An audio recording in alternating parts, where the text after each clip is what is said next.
of it? Yeah. Isn't there like a rainbowed anodized one that was like done by hand with a torch, I think, even? The very first batch was heat anode, and crazy. it didn't go great. And they had allegedly some warping issues, but those were the coolest ones because the colors are inconsistent. Yep. And one of one. Later on, they just anode them. So Andrew, I have one, and I had it coated. Mine is it's a ceramic coating on the handle and the blade, and it's all black. Let me find it. Ooh. Oh man. There we go. Oh my goodness. Oh my goodness. That's Darth Vader's knife right there. That's what that is. It's known as a nano ceramic coating, and it's pretty thin. It's thinner than like a Cerakote, but really durable. But looks cool. Man, if I had a spare fluted around, game on. Yeah. I need to get a job or something. That would really help. Yeah, I don't know. I also coated my what is this, Tom? K2. Oh, the one and only. Yep. Man, this whole time I thought you hated the K2. The K2 is the apex of hate and love in the Spyderco line. You have to love the knife so much that you're willing to deal with the fact that it usually takes two hands to unlock it. But I've got one floating around. It's like one I got lucky, and though. it doesn't take two hands.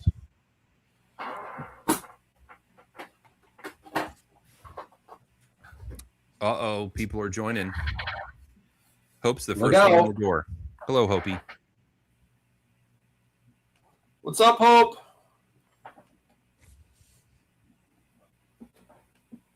Dubs McDubberson. Obviously a legal name. You're right. Mama named him that. Yes. I was looking for my K2 and all I found was an Edgerati. Tough life. It's kind of opposite. For sure. Hey, everybody. Thanks for joining the show tonight. I'm Jason. That's Tom. We're Finger Flicked and Box, and we're joined tonight by a very special guest. His name is Andrew Smith. He is a New York resident and was at one time the quality manager at Crucible Industries. He has a degree in material science engineering and happens to know a lot about knife steel. And Tom and I are super excited to bring him to you tonight. Andrew's usually in the comment section blasting us with facts. It's annoying while we're trying to make things up. He's telling us actually how things are, and thought we better have him on the show. But thanks for joining, Andrew. Hey, thrilled to be on here, and just don't hold the New York thing against me. I mean, if there wasn't a giant factory here, I'd fly the coop. Well, how are you feeling post Knicks? Did you climb any signs? Did you burn anything? Did you overturn anything? What did you do after the Knicks won? Basketball hasn't really been my thing. And then I kind of got burned on the hockey front, right? So, like, we're ticket holders for the minor league Syracuse team, the Crunch, which is the minor league for the Tampa Bay Lightning. Okay. So the Lightning make it to the playoffs. It's like, yes, we're rooting for the Lightning, and then they're out. And then the Sabres are the local team, so we switch allegiance to the Sabres, and then they're out. And it was like every team we tried to switch to lost, and we just, like, turned the TV off and said, like, we don't want to be the reason. Yep, I understand. Seth says go Rangers. Okay, yeah. I mean, Rangers, Islanders, Sabres. I mean, it's an interesting state because you run into that with football too, right? I mean, you got the Giants, the Jets, the Bills, and what do you do? I don't even know. Patriots. I mean, I'm just happy we have a basketball team, one team of something. I'm all for it. I don't have to watch it. I'm just happy. I don't have to have any choosing of sports. I have a default sport. I can either like soccer or I can like basketball. And so I'm going with basketball.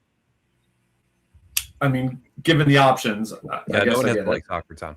I mean, I built the soccer stadium, but I still like basketball. Okay. Yeah, I apologize in advance. If there's basketball trivia tonight, it's going to be a long night. I'd rather talk about blade steel with our new friend Andrew and learn more about blade steel, learn about Crucible. Love it. I am sorry to see the end of the road for you guys. It was sad news as far as I'm concerned, and I was disappointed that the last powdered steel, steel factory in the United States was no longer going to make steel. And the first thing that the community worried was, will we still get all the steels that we know? What's going to happen next? And I'm glad to see that all the ones that mattered seem to have carried on. Right, we're still seeing there's no interruption in that, so that's a good thing. But maybe you could tell us a little bit about what you did at Crucible. Yeah, let me just touch on that because I want to throw a shout out to Bob Shabala at Niagara. When the news started to kind of break, and of course he was a huge customer for us at Crucible. Yeah. When the news started to break, he jumped in, and he in a lot of ways kind of saved the industry. And a lot of people don't understand all that he did to do that with, getting with Era, and then not just making the contracts with Era, but Era had places that they could have gone to roll the steel. They went to Niagara in the US, which is a tariff challenge. In some ways it's great for the industry, in some ways it's not. And so, Bob Shabala putting his hand up and making that happen to be seamless, like the industry felt. And obviously I'm not buying huge amounts of knife steel for myself, but the last little bit of Crucible, they were pumping out as much Magna Cut as they could because that's what was selling.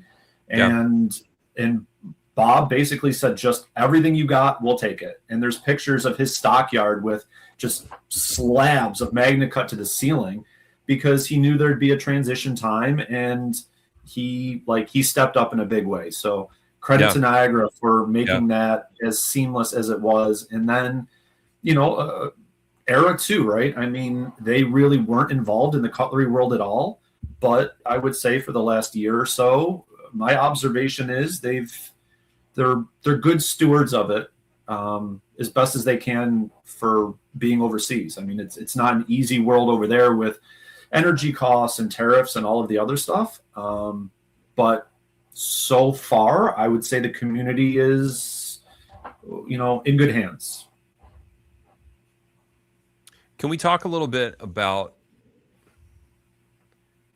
I think some of the people watching this know and some do not. Maybe we make an archive of it here. Talk a little bit about the separation between the manufacturer of the steel and then the specialty company that prepares it for the knife industry, and that would be Niagara. Can you talk about that? Yeah, I don't understand that. That super interests me because all I know is it says CPM on my knife, and that's Crucible. That's it. That's all I knew.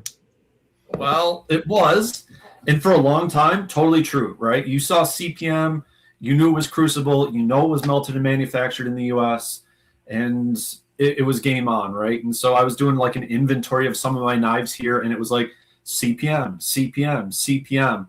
I think I found a 204P that somehow randomly came from a Spyderco second sale. Yeah. But what's fun about your show is I get to see retailers who own knife shops, and that's a world that I haven't been fully exposed to, although I take up way too much of Hope's time. And then there's the manufacturers, people who make knives, and I could not tell you how to make a knife. The science behind it, fine, but the artistry, the design, I don't know. So our goal was to take something that was solid, make it a liquid, and then make it into a powder. Take that powder, bring it back to a solid, and then let the world run with it. So what we would ship to Niagara would be, we'd call them slabs. So something 11 or 12 inches wide, 5 to 6 inches thick, 13 to 1,600 pounds. So when I look at a tiny little knife blade, and we're shipping 1,600 pounds is the smallest, 1,300 pounds maybe is the smallest that we would put on a single piece. It's really pretty amazing, and we're making, 30 plus heats a week at 6,000 pounds of heat. And, if somebody turned on a melt shop to do this again, they could satisfy the whole cutlery world's needs in a couple of months. It's a different scale. And going back to kind of the Crucible era, knives, the cutlery world was a small percentage of what we shipped by weight. We're shipping 20-inch rounds that are going into oil and gas stuff and petrochem. And I mean, our world was totally different. We were aerospace certified. So there was stuff going into airplanes and fuel pumps and all of these things. And more than 80% of our volume by weight went to that stuff. So then you move over to the powder world, and cutlery again is a small part of the powder world. And, I don't think people always realize, hey, just start up a factory, right? But it's such a small quantity. It was our favorite part. I mean, I'll say it was my favorite part of the job. But it is a pretty small piece of it. And the rest of the powder went to industrial uses. And I guess some fun sort of history behind a lot of the Crucible grades was like S30 was technically the first grade that was designed for cutlery. All those other grades were not designed for cutlery before that. Right. M4 is a tool steel. It wasn't supposed to go to a knife. I like how when the 52100 PM2 came out, they advertised it's got ball bearing steel, and I'm like, I don't know what that is, but it sounds cool because ball bearings are really hard. Yeah, and actually, Maximet was for rollers. Yeah, like 52100, high carbon steel, right? So great wear resistance, not a lot of toughness, right? So it's in an atmosphere where you're not getting a lot of impact. And so 52100 made sense. It's a very old steel. And, if you ever take Laren's knife steel class, he'll talk about other grades like BG42. And that was a bearing steel before it was,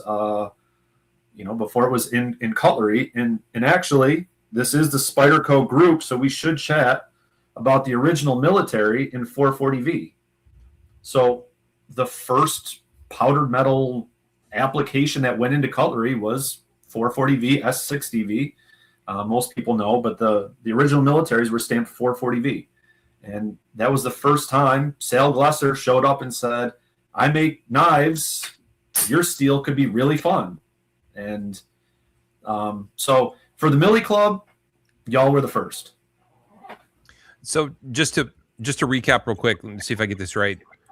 Yep. The raw material steel is made at Crucible, and in no way is it appropriate to make into knives yet, because it comes in very, very large billets or ingots of steel. And then Niagara's role is to literally take the steel and flatten it and create sheets out of it that can then be made into knives. So we're actually seeing, I don't know, like Coca-Cola doesn't grow its own sugar, right? It doesn't grow cane sugar. It buys cane sugar from someone else, and then it turns it into Coca-Cola.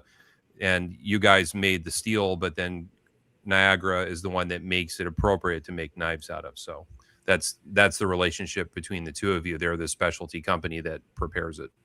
Is that a good I would summary? Definitely recommend, not during this stream, but another time, open up YouTube and check out Niagara Specialty Metals site.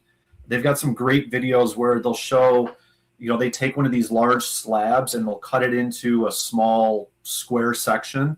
And then their guys are working like tirelessly to pass this glowing hot slab, rolling it into a sheet. And then that's what ends up going to the knife manufacturers, So we shipped it as 5.5 or 6 inches thick. Hard to make a knife out of 6-inch thick material. Niagara's shipping it at, 230 thousandths down to probably 70 thousandths.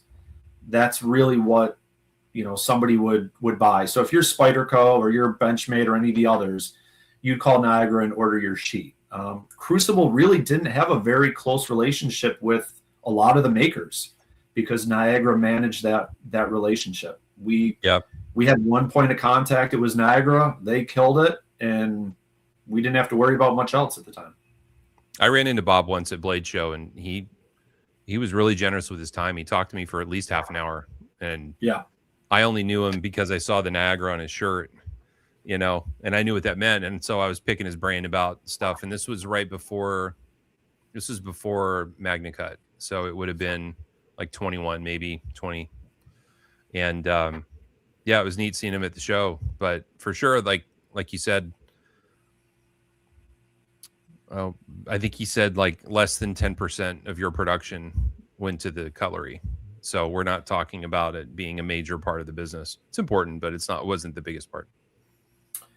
Yeah, very true. And I'll tell other people who go to Blade Show, if you're ever on the fence about going, Niagara gives out great free t-shirts every year. So like it's worth your time to go to Blade Show and get a free t-shirt. They're wonderful. If I didn't have my Spider Coast shirt on, I would have a Niagara shirt on. They're free, Tom. Oh, it's a good deal. I'm in. It's worth it. Totally worth it. One thing I was randomly wondering. So, like, there's always new knife steels being developed. Was there also other like innovations happening with other kinds of steels and other industries, or is new knife steels like a bigger thing than like new steel to build an I-beam for a building out of kind of thing? I mean, it's a good question. In certain areas of the steel world, there's been a lot of advancements, definitely in like automotive. So cars feel like they're getting heavier and heavier. I mean, they are, but it would be way worse if it wasn't for the advancements that they've made in that world. For us, a lot of the industrial world moves really slowly. So if you're putting a piece of steel in a deep oil well, it has to be tested and known to work for a long time. And a lot of people weren't interested in the latest, greatest, newest, deep sea oil drill because of the testing and everything that goes into it. So on just the stainless industrial side, it was pretty common stuff, some tool steels, 300 and 400 series stainless, not a lot of new stuff. I mean, even grades that a lot of people think are new in the aerospace world really aren't that new. Andrew, MagnaCut. Before we move on from this, can you tell us the difference between a 300 steel and a 400 steel? I have a wristwatch over here that has a 300 steel, and then I have a pocket knife that I happen to know is a 400 steel. But tell us what the difference is between 300 and 400. Yeah, so 400 series is going to be a martensitic steel, so it's hardenable. 300 series is austenitic, so it has a totally different crystal structure. Right. It's kind of meant for different purposes. So yeah. The big thing is design. A lot of knife makers, to tie it into them, they'll talk about, well, what do I want to use this for? And then they'll back into a grade if they're doing their due diligence. If you need something that's hardenable, 400 series, 300 series, typically more corrosion resistant. Right. So different purposes, different chemical makeups, different uses altogether. So yeah. So guys, when you're talking about your blade steels, pretty much all of them are going to be a 400 series steel. And the reason is that we want to be able to harden the steel beyond what its natural state is. We want to be able to bake it so that it's hard. And whereas a wristwatch, your primary concern is I don't want it to change color and I don't want it to rust. And I want to wear it in the ocean and not have it, pit. So that in that instance, or think about your kitchen, all the steel in your kitchen that you don't want it to rust, right? You want to be able to throw it in the dishwasher, and you obviously can't throw a Maximate knife in the dishwasher, but you could definitely throw a steel bowl in the dishwasher and you'll be all right. Well, and I mean, so nobody should ever worry about buying an austenitic knife from a cutlery manufacturer, right? It's all going to be 400 series in adjacent. But with that, credit to Laren, by modifying the formulation and really balancing carbon, chrome, and getting a right blend, modern knife steel is pretty impressive when it comes to corrosion resistance, even for technically being a 400 series hardenable steel. Yeah. I mean, it's impressive. Yeah. Yeah. Steels like Vanix and MagnaCut LC200N, they're extremely stainless. It's pretty hard to damage them. And usually, like, I'm not going to tell anybody put your knife in the dishwasher, but usually the handles take the brunt worse than the steel in good quality modern steel. Like, don't 440C, don't 1095, obviously. But we have a set of kitchen knives from Bradford and MagnaCut, and I mean, the darn things have held up amazing, despite sitting in water and probably going in the dishwasher once or twice. Hey, it's okay. We can all sharpen it. It's okay. You can sharpen it. Whatever. I put all my knives in the dishwasher because they're all missing the tips because my wife uses them. So, yeah, I mean, they're meant to be used. So, Andrew, when I'm making steel, I'm just going to pull iron ore out of the ground, and I'm going to mix it with some nickel and some carbon, and I'm just going to melt it in a pot. I'm going to pour it flat, and that's how I make steel, right? That's how we make blade steel. Oof. What would be the problem with doing that? I'll change it a little bit. What would be the problem with doing it that way? So check out Laren's History of Knife Steel book, and it'll walk through this. But there was absolutely a time when that was the case, right? It was iron ore. You throw some carbon in it to make it hardenable, and eventually people threw enough chrome at it so that it would be, stain-free, or they had a whole bunch of different words for it before we settled on stainless. Right. So there was absolutely a time where that's the case. Now, what ended up happening was people said, well, I need more performance. So we have to put something else in it. We're going to add some molybdenum. We're going to add some vanadium. And so they did. And traditional methods of throwing some rocks in a furnace and cleaning it up and spitting it out worked until you got to a certain level of stuff that you were putting in, and then it stopped working. So different elements, they cool at different rates. They tend to agglomerate together.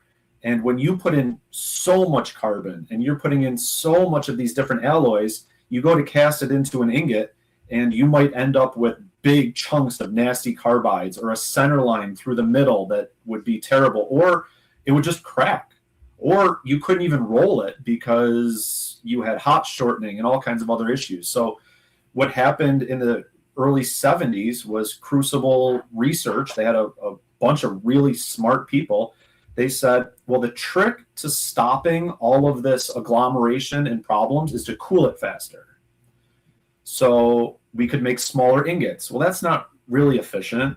What else could we do to get more stuff in there? More vanadium, more whatever. Well, we need to cool it really quick. And so what they learned was get a bath of liquid metal to the chemistry that you want, pour it as a liquid through a nozzle with a very specific size and flow rate, and then blast the ever-living bejesus out of it with nitrogen. And instead of casting an ingot that's 12 or 15,000 pounds, you get one teeny little micron-sized particle. And it cools so fast that the elements never have a chance to kind of make friends and hang out. They're just frozen in that space, and it stays. And so you're aerosolizing the liquid steel. Very much. Yep. So just like any old spray can. I don't have one on my desk, but any old can of liquid with pressurized air in it, you squeeze the nozzle and out comes a fine mist. You guys are misting the steel. So that's crazy. The steel, it came out of the nozzle just gravity fed. So there was no pressure to push the steel through the nozzle. But once it came through and it had a stream, there was nitrogen gas at supersonic speeds that would blast that stream the second that it came out. Holy cow. And so if you ever see you go to Costco to get gas, you see they've got like those big gas trucks that are filling up gasoline. Yeah. Well, we would bring in nitrogen trucks, liquid nitrogen, and dozens of these trucks, like literally dozens of liquid nitrogen trucks would show up on site, fill up our tanks, and we would have supersonic nitrogen gas blasting this liquid stream as fast and as quick as we could. And then for technical reasons, at Crucible, the powder fell into a dish at the bottom that we filled with liquid nitrogen. So it immediately hit that and quenched and became a solid, and a solid powder, meaning it was no longer any form of liquidus. If you watch Alex Steele's YouTube video, he visits Aristeel, and their furnace is like 9 stories above the base. Right. So their powder has a chance to rain down and cool and come down.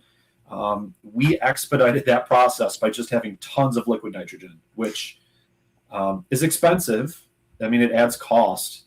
But over the years, Crucible just made a bigger furnace and a bigger furnace and a bigger furnace, and we didn't blow the roof off the building to go higher. So we just added more cooling. You said that the powder was 1 micron. So micron sized. So okay, we used what's called mesh. So if you ever in your sandbox or something, your kid's sandbox, you get like little sieve, you put it in, you shake it around, and the powder falls out the bottom, and the big stuff stays in the top. Everybody who makes powder around the world has a distribution of powder size. Some are finer, some are coarser. It just depends on a lot of different things. And so we would screen our powder to get any of the big chunks out and let the small pieces go through. So somebody might say 100 mesh or 16 mesh. So it's not specifically 1 micron. It's probably, 300 micron or something like that. But we always went by mesh size, and that is a difference between Crucible powder and Aristeel powder. Is our distribution of the powder sizes is different. So once you have the powder, you remove it from the liquid nitrogen. Now you have a dried out, very fine powder. Can we assume that in the powder you're seeing a really even distribution of all the molybdenum and the vanadium and the carbon and the iron, that it's just evenly distributed, avoiding the clumping? So in theory, if you go grab this little teeny piece of powder and test it, it's going to have the exact same chemistry as this little teeny piece of powder from the same heat. So you should have the same amount of moly and vanadium and carbon in this little particle as this one. So it never gets a chance to be different. So now you have all of these little particles. It's dried. It gets screened. Different applications have different screening reasons. And people have seen, maybe knife steel nerds, that there's a difference in like toughness between the Aristeel MagnaCut and the Crucible. I think that has to do with some of the powder particle size, but that's really nerdy. So yeah, we've got this powder, we've got it to size, and now we're going to put it into a can. We're going to evacuate all the air out of it. We're going to pull a vacuum, we're going to load it, and then we're going to weld that can shut. So now it's just a can of powder. And the next step for that would be hot isostatic press.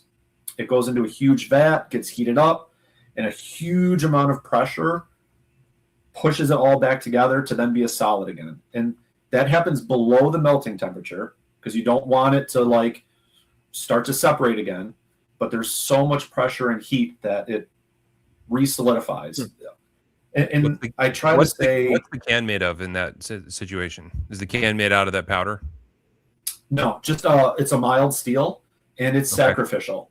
So when that can comes back from hipping, it gets rolled and it gets ground off. Gotcha. Yeah, so the can is just there to hold everything. You don't want to go with too expensive of a can because that adds cost. And there's different size cans for different reasons. So there's a lot of play that you can do there. But the real key is load it, get it like compacted so it's on a vibrator, and then send it off to hip. And now you've got a solid can to come back. That's really interesting. The powder's not remelted, it's pressed. Yeah, that's wow. There's no like electro current through it or anything. It's just all pressure. Wow. All pressure and heat. And if you think about it like a forge weld, these blacksmith guys will take two dissimilar grades, right? And they'll get it hot, and then they put that pressure together. There's some diffusion of carbon between it and some other stuff, and it just re-solidifies. The can comes back like a foot shorter than when we sent it, and an inch or two more narrow from all that pressure taking up all that space. And then we roll it into a slab for Niagara. I can tell everybody's paying attention because the comment section's been dead for like 5 minutes. I was thinking everybody left. Loading? Everybody's writing with crayons as fast as they can, taking notes here. So you say was there any other large customers, or is Niagara like knife steel? That's where they go.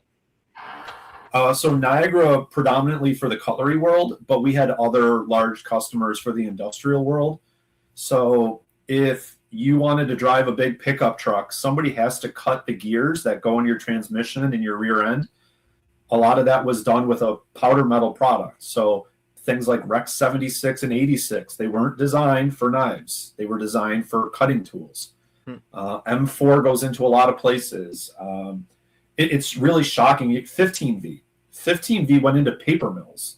It was a round knife to cut the edges off these giant rolls of paper.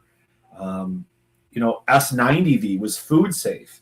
So it went into screw machines for chicken feeding. It went into the plastics industry. So again, Niagara, awesome. Cutlery, love it. But we had to find something to do with the rest of our powder. And the industrial world was it between conventional tool steels, D2, S7, stuff like that. That's kind of on the entry-level price range in the tool steel world. And then you start getting into carbide, tungsten carbide and stuff. So we were able to slot between the cost of those two. We were more than tool steel, but less than carbide. And that was the world that we lived in.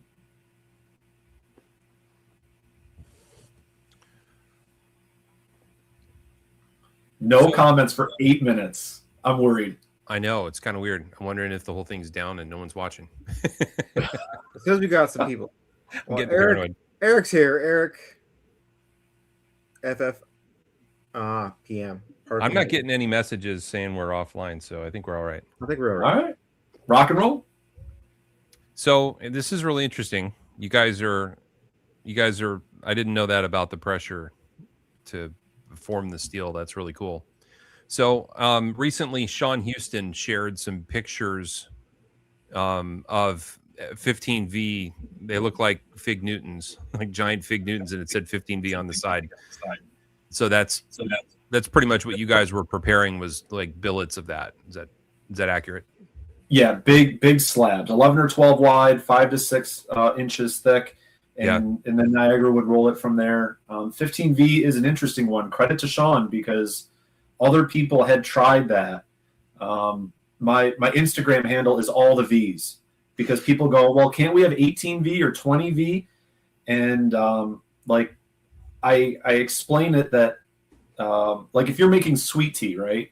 You put some sugar in and it just dissolves. You stir it, it's gone, right? So think about it as your vanadium in the steel. You keep adding sugar and eventually it settles to the bottom. So what you need to do is you need to stir it. You need to warm it up. Get your tea warmer. You can add more sugar. Well, 15V is like that. You've added so much vanadium that the vanadium does not want to go into solution with the rest of the material. Right. So you have to get that furnace so hot that it's literally destroying the refractory as you're doing it to get all that vanadium into the solution. So it was a grade we didn't make frequently, and we didn't love to make, but I've loved it as a knife steel. I really enjoy it. Yeah. So Tom and I are both a huge fan of the steel. It's surprisingly easy to sharpen. I don't know. Now that I've sharpened mine, I haven't sharpened them since. It's been a couple years now in the PM2s, and they don't dull. So if you guys didn't, who else really, anybody use 15V in quantity? Like when Spyderco decided to use 15V in Sean's heat treat, was there just a bunch in the yard, or did you guys have to make it for that? Or is it just like, oh, we have all this stuff, let's figure out something to do with it? So it's an expensive grade to make. So with us teetering on having money to stay in business, we had to really kind of take a deep breath every time we went to go make that steel, because it's expensive. And so we would only make it a couple times a year. We would, have our melt schedule, and we'd be making our heats and life's going well. And we'd get towards the end of the melt and we'd go, are we ready to throw a 15V in there? And, everybody would wince, because they know what that meant. Not only was it expensive, if you missed it, you were in deep trouble. And if you got too hot and didn't have enough refractory left, it was sketchy. So would you end up with 12.5V instead of 15? Is that the problem? It wouldn't get to 15 because it wouldn't stay in solution? it's like so many things can be an issue at that temperature. So yes, the vanadium getting into solution is part of it, but also, you need to go from that liquid bath into your atomizer, and there's a time in between where the stream of metal is exposed to air, and carbon will just go off into the atmosphere. So there's so many things that you have to like aim high and kind of work into. It was a tough one. And people who go, well, how about 18V next? I don't see that on the horizon. And even, Aerosteel and the rest are saying 15V is not likely on the menu. So when we would make it for the industrial mills, it was a couple of heats a year. And then when Spyderco went with it, it was a couple more, but it was rare. I mean, it was a pretty uncommon grade. So we think of it being a big deal because Spyderco touched it and they're using a lot of it. In the context of how much you guys made a year, how much did Spyderco take? Was it still only a small percentage and the rest went to paper mills? Well, Spyderco was using 415V. Spyderco used a lot, right? But 15V was maybe 2% of our annual production. So if they were half of 1% of what we made, I mean, cool. Yeah. But it took them from when we made Spy 27, it took years and years and years for them to use up the Spy 27. There's probably a slab of Spy 27 still at Niagara, 6 or however many plus years after it was melted. Because again, 6,000 pounds in the heat makes a lot of knives. That's really, man. That's is anyone else even allowed to use Spy 27, or is that proprietary to Spyderco? Is it just proprietary to Spyderco? Yeah, there's an interesting story behind that, and it's kind of hearsay, but allegedly Sal was over in Japan. They had some really cool steels in Japan, and he was trying to always kind of be on the cutting edge of new steels, and he had worked a deal with someone to get a unique grade for Spyderco. Something happened in one of those conversations, some miscommunication, or I don't know, and Crucible got a phone call from him and said, we'll buy the Millman. If you do it, we own it. And Crucible went, yup, and just jumped on that bandwagon. Spyderco took, I think, all of the responsibility and liability for what would happen with it. And I think Sal was a little upset that maybe a deal had fallen through, and he just picked up the phone and said, go. Spy 27 was born. I think it's a great steel. It falls really close to 30V in terms of performance, but I find it to be a really nice steel to live with in that it's awfully easy to sharpen. It strops nicely, and I don't think many steels strop nice. Like I read a lot about guys who go, I stropped it back to sharp, and I'll go, that steel's not known to be stroppable. I'm not sure what you did there. Maybe it's sharp. I'm glad it's sharper for you, but Spy 27 is a steel that likes to be stropped, and I think Eric wanted something that was really stainless, or Sal too. They wanted something really stainless. They wanted it to be easy to live with, easy to sharpen, and I think they hit the nail on the head. Is that your what you find with the steel as well? Well, see, this is the fun part about the knife world is I'll deal with the liquid stuff. You guys who sharpen, I don't know how you do it. Here's what I do: I dull it. I abuse it. I cut carpet and drywall, and then I take it to Frayed and Lock, and they put a beautiful new edge on it, and life is good. You buy a new knife. I have a couple hanging around, as you can see, and so I beat the hell out of them. I mean, I really recommend houses on the sides. So I'll let Tom add his +1 to this, but I really recommend learning to sharpen. You really understand knives and steel and edge so much more when you fail for like 50 hours to sharpen knives. I've got some knives here where I've sharpened them 10 times, and you'll spend 3 hours just making love to the edge, and you get done and it's duller than when you started. You're like, what happened? How did this happen? And you do it again, and you get better the more you work at it, and Tom has thousands of hours in. I have probably 1,000 hour in. And I'd say I'm better than I was before, but I'm still nowhere close to what some of these masters can put on a knife, But it's a fun part of the hobby for sure. I spend a lot of time sharpening. I don't recommend anyone learn to sharpen. I recommend everyone send me their knives and I'll sharpen them for you. You don't have to worry about it. So disregard. You say that, but I just put a roof on a house using a Yojumbo.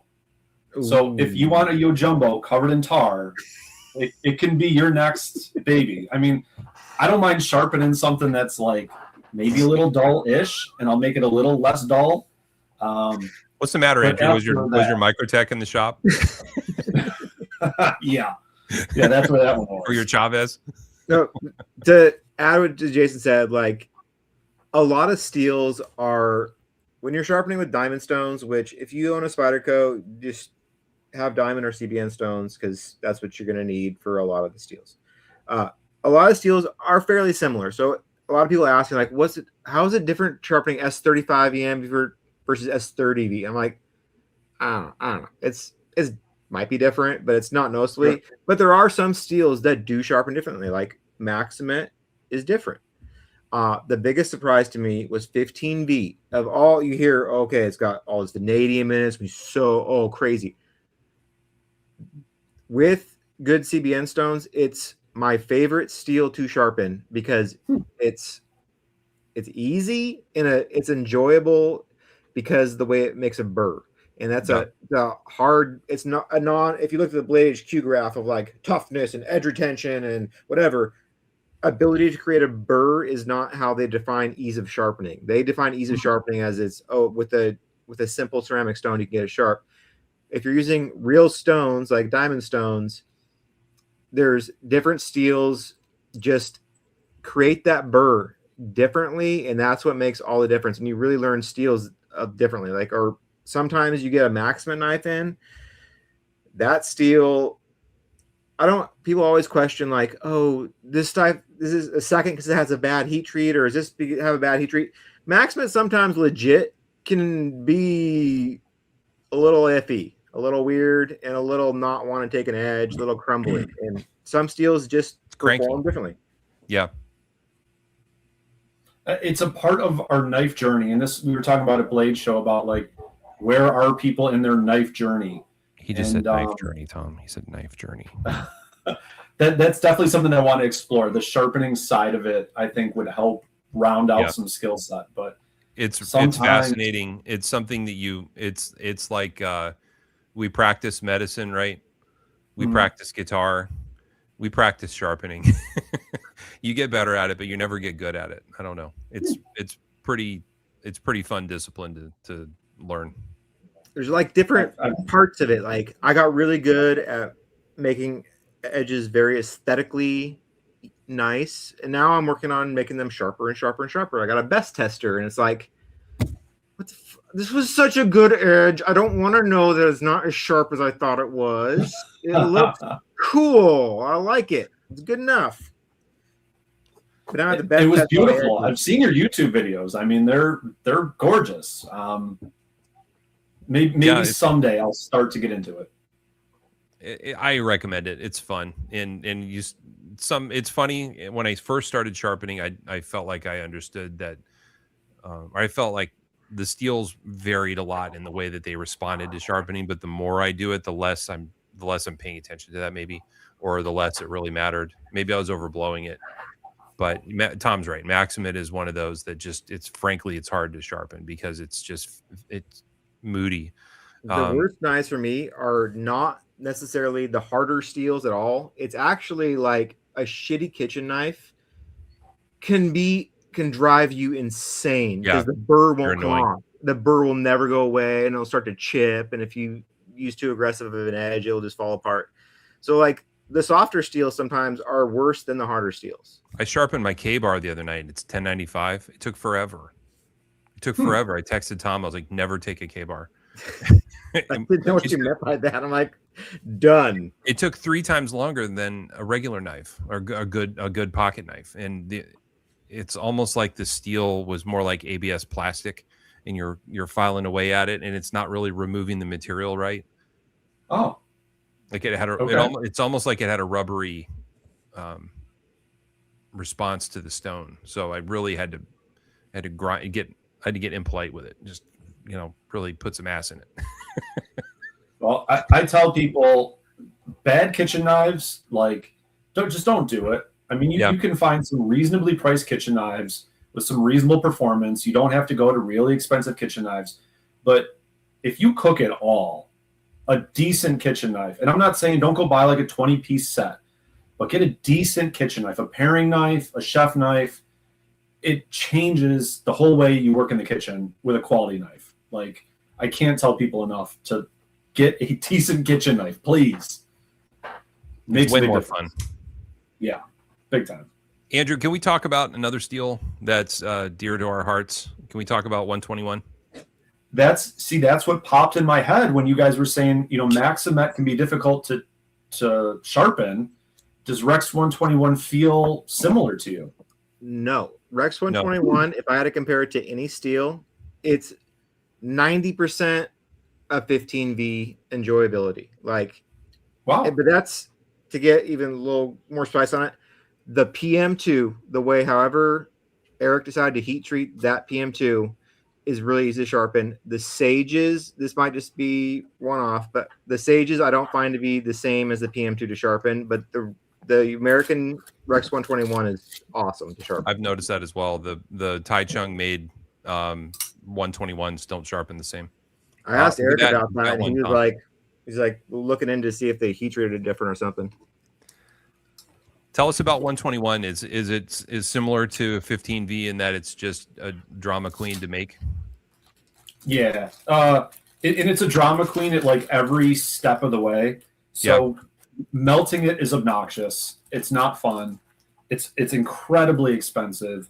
Then how like the hip performance is difficult. So like getting it back to a solid, there's a ton of yield loss, and it's crazy expensive with a crazy yield loss. And then poor Niagara gets it, and they want nothing to do with it because now, I mean, they're taking a 5-inch thick slab down to 70 thousandths. They've got to put a ton of work into it. I mean, y'all got a great knife, and congratulations on the steel, but most people are never going to want to work with it. Like in the supply chain, it's bad to melt, it's bad to roll. I don't see it making a comeback. The real problem at the manufacturing level is that it's so much more difficult to grind it. It's incredibly difficult to grind it. You have to use so much more either really advanced like CBN wheels to grind it, or you have to use just a ton of belts, and the cost in that is so high that not only is the steel rare and exotic and hard to make, but also just making the knives is hard. And no doubt once you grind it, and most of the time, guys, companies are grinding the steel before they heat treat. So they're grinding that steel, and then they're taking these very thin blades with a distal taper and a really thin tip and a really fat ricasso. They're sending it off to heat treat, and it's not going to stay straight. It's going to warp a little bit. So how much of it is in the second bin? How much of it gets thrown away or gets recycled? A lot. So all those things factor into the cost. And right now we're seeing a lot of people that are they're noticing that the 121 Tai Chung knives are so very expensive. And these are the reasons why it's hard to make it. There's a lot of loss at the factory, and they don't do that for free. So you guys are building that into your price. And then Spyderco's having to ship it to Tai Chung. They're making the knives over there, and they're going to have a loss. And then the knives get on the boat and they come back to Spyderco. It's just expensive to do all that. It would just be easier to make it out at 30V. The problem Rex 121 had is on Laren's chart, it just got put right at the top, and no one's going to forget about it. Everyone's like, yeah, but what about that one steel up there? I want to know about, don't forget about that. I see Maximet down here, but what's that? Yep. And it's such a big gap that even if we made an incremental improvement over Maximet or over whatever, they're still going to say it's not 121. And there was a time where people were chasing like the toughest. So we got into some of that. Then people were chasing the most wear resistance. So we got into that. And, Magna Cut, Magna Max kind of being a blending of all of the properties that sort of stopped us chasing some of these crazy parts of the triangle. because people wanted a steel that was a little bit more well-rounded. And I thought for sure when you guys were kind of talking about the club knife and the steel, and you weren't saying, I would have bet it was going to be Magnum Max. I was shocked that it was Rex 121. Like, shocked. I didn't know Magnum Max was going to be a steel, I don't think. Can we talk? I'm going to talk about it. Yeah, we chose a different steel, and we were later on told that we couldn't. This steel was going to be impossible to work with, and we were offered 4 or 5 alternatives to that steel, and we wanted something that had never been used before. And there's a loud chorus in the group of people that really wish that we had chosen Crewwear, and I understand. Crewwear is a fantastic steel, and no complaints about Crewwear, but I can think of, like, I don't know, 500 Spyderco that are made with Crewwear, and I didn't want to make another Crewwear knife. I wanted something no one's used before. And one of the steels that we were offered was, there's a prototype steel that doesn't have a name yet, and it's going to be really kick-ass, and if you want to take a chance on it, then we can do that. And at the time we decided not to, because the timeline was indefinite. It was like, well, the knife still wouldn't be done, right? We'd still be waiting for it. So we didn't want to take a chance and kick the can another 3 years, 4 years, waiting for the prototype steel. So it was out there. It turns out we know now that it was actually Magnum Max, but if I had known, I don't know, maybe I'd feel different. I think you did the right thing, because Magnum Max, marketing, right? So much about the knife world has become a marketing game. Yeah. That Magnum Max will do well. It is a good steel. It makes sense. The R&D was better. The rollout was better. It's going to do well. It just makes sense. But to say you were one of the first with Magnum Max isn't going to, like, historically be as important as you were crazy and picked Rex 121. I like the fact that there's 15V, there's tens of thousands probably of 15V knives. I'm glad that awesome steel exists in bulk. I'm also glad that there's the club knife that is the only mass-produced American-made Rex 121 knife that there will likely ever be. Like, I like that fact that that's the club knife. Like, the rarity. If you buy anything Rex 121, it was made in America. You buy 15V, it was made in America. If you go buy CPM MagnaCut today, don't know. You don't know where it was made. And that, I don't know, that kind of means something to me, I guess. Yeah. No, it does. Andrew, can we talk about that for a minute? Sure. There's a website I can go to that sells cheap garbage stuff from China, and I can buy a $12 knife, and it claims to be made out of D2. What level of confidence would you have that is actually made out of D2? A $15 knife made out of D2 from China? Yeah, that, by the way, it's free shipping to me for $12.95, and it says it's made with D2. It says so. I can go to Walmart and I can buy an Ozark Trail, and it says it's D2. Yeah. What are the odds that it's actually D2? Reasonably high.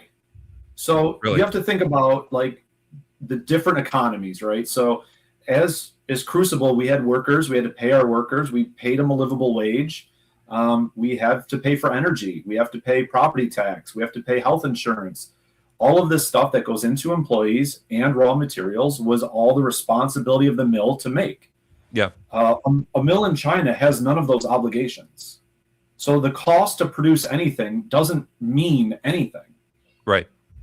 So, like, at $13, are they making a profit? I don't know. But does it even matter? Probably not. No. So, yeah. So now at Crucible, we had some great chemistry sampling equipment, and people would say, hey, this says S30. Can you check it? And we would, and it wasn't. And, there's a lot of that out there. I don't buy knives on Amazon, nothing against Amazon, but, there's some challenges out there. Yeah.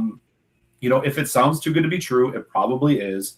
But in China, the cost of something does not at all play into the reality of the product. It's got nothing to do with anything.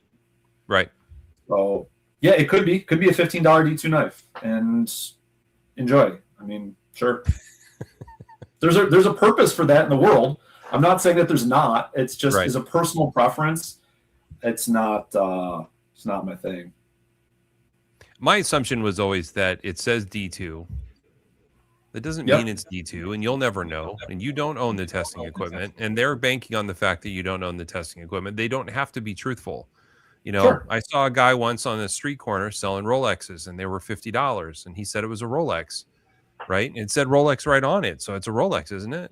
No, it's possible I'm being lied to, and I felt like odds were high that they call it D2 because they know it's the consolation steel. It's the steel that when you're willing to compromise, then you go D2. So it's on a $15 knife. It's good enough, I guess, for people to use as a knife. But if you look at the price difference between buying a sheet of 440A, which is used in a lot of American knives in bulk, and you look at the price of a sheet of D2, it's not a huge difference when you look at the step to PM. Right. So is it even worth overseas companies going from 440A to D2? Like, it really doesn't matter. And here's the other part of it. China can produce more powder metal than the rest of the world combined. So when you buy M390 in a Chinese knife, it absolutely can be the chemistry of M390, produced like M390 would be produced. Where did it come from? You probably won't ever know. It probably didn't go on a boat and then get shipped to China and then put on a train and brought inland to where the factory is and then make a knife out of it when they could just literally order it from the factory that's in town. And so let's say a knife is made of Chinese M390. Chemically, it'd be identical. Would there be any other major differences besides how it's heat treated by the knife maker, or could it potentially like have different particle sizes or whatever, like you were saying, how Aerosteel and Crucible has? In the hands of a knife user, it would be hard for them to tell. I mean, the heat treat is public. The chemistry is public.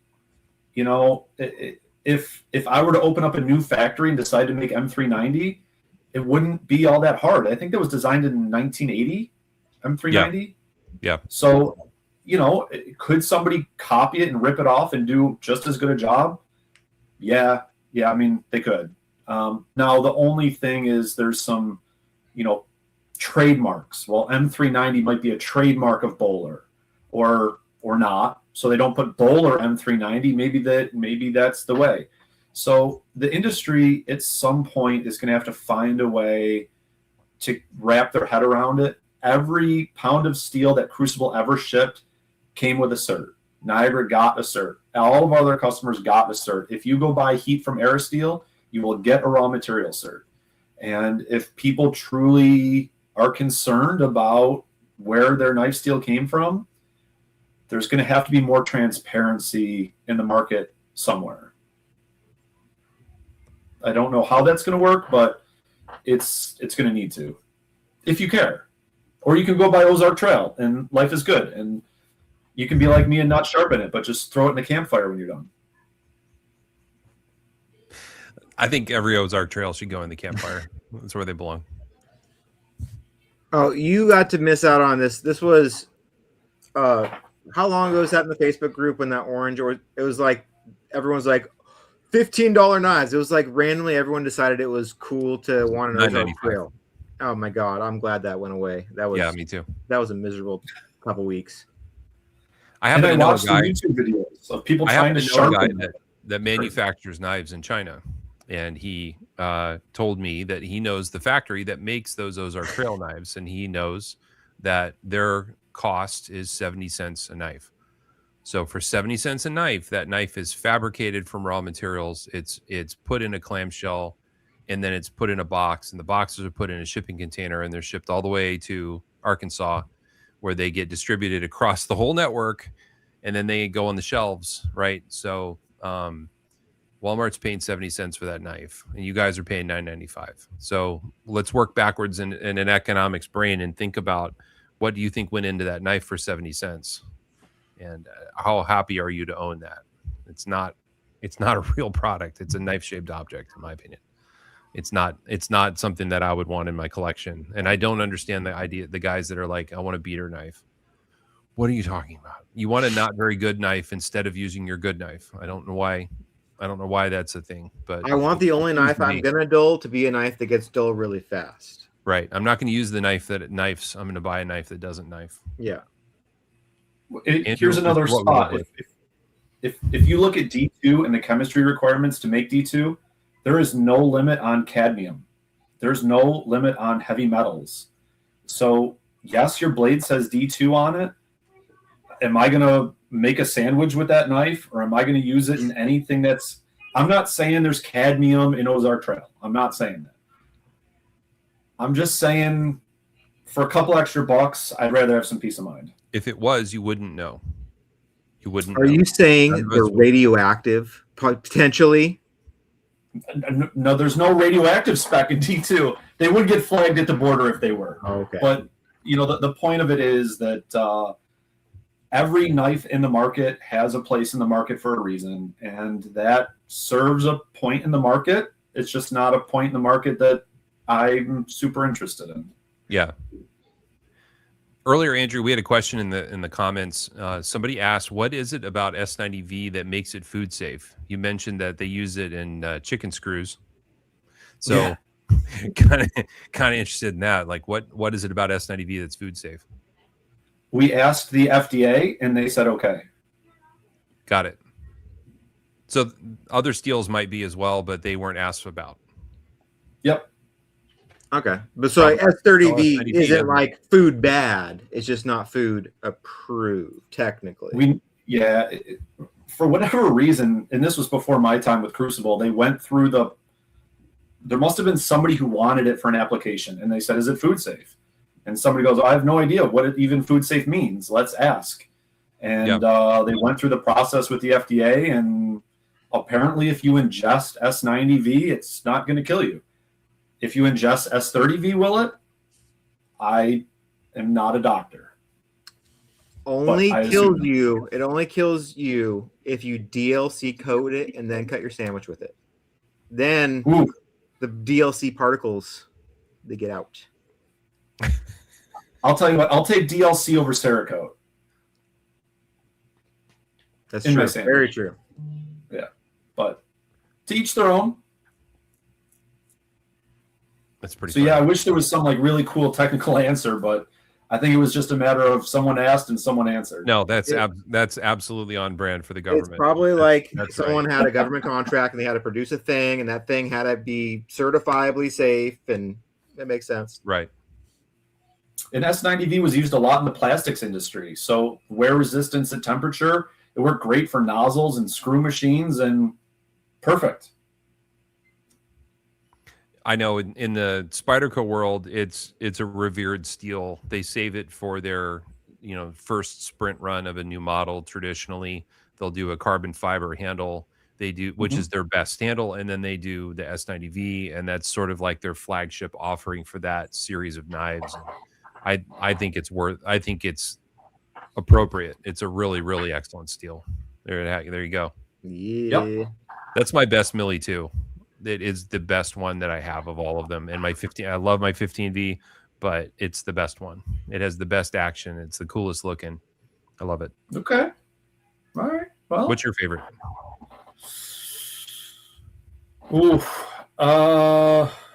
I got to go back to the old 440V. It's the original. S60V is still a great steel. Yeah. There's S60V still available on the shelves in places.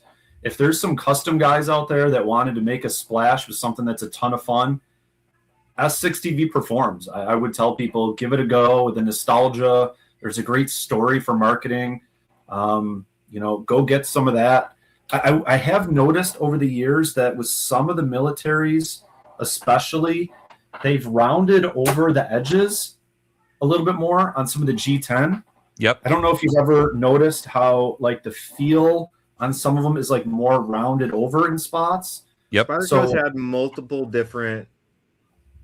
That era of versions G10 of is it. their best era. Yeah. The edges are rounded. The chamfer on the edges is better, and the gription on the G10 is a little bit softer. Yeah. Yeah. Was there some drama behind this one back in the day? Yes. That Okay. was supposed to be a cutlery shop exclusive, and somehow it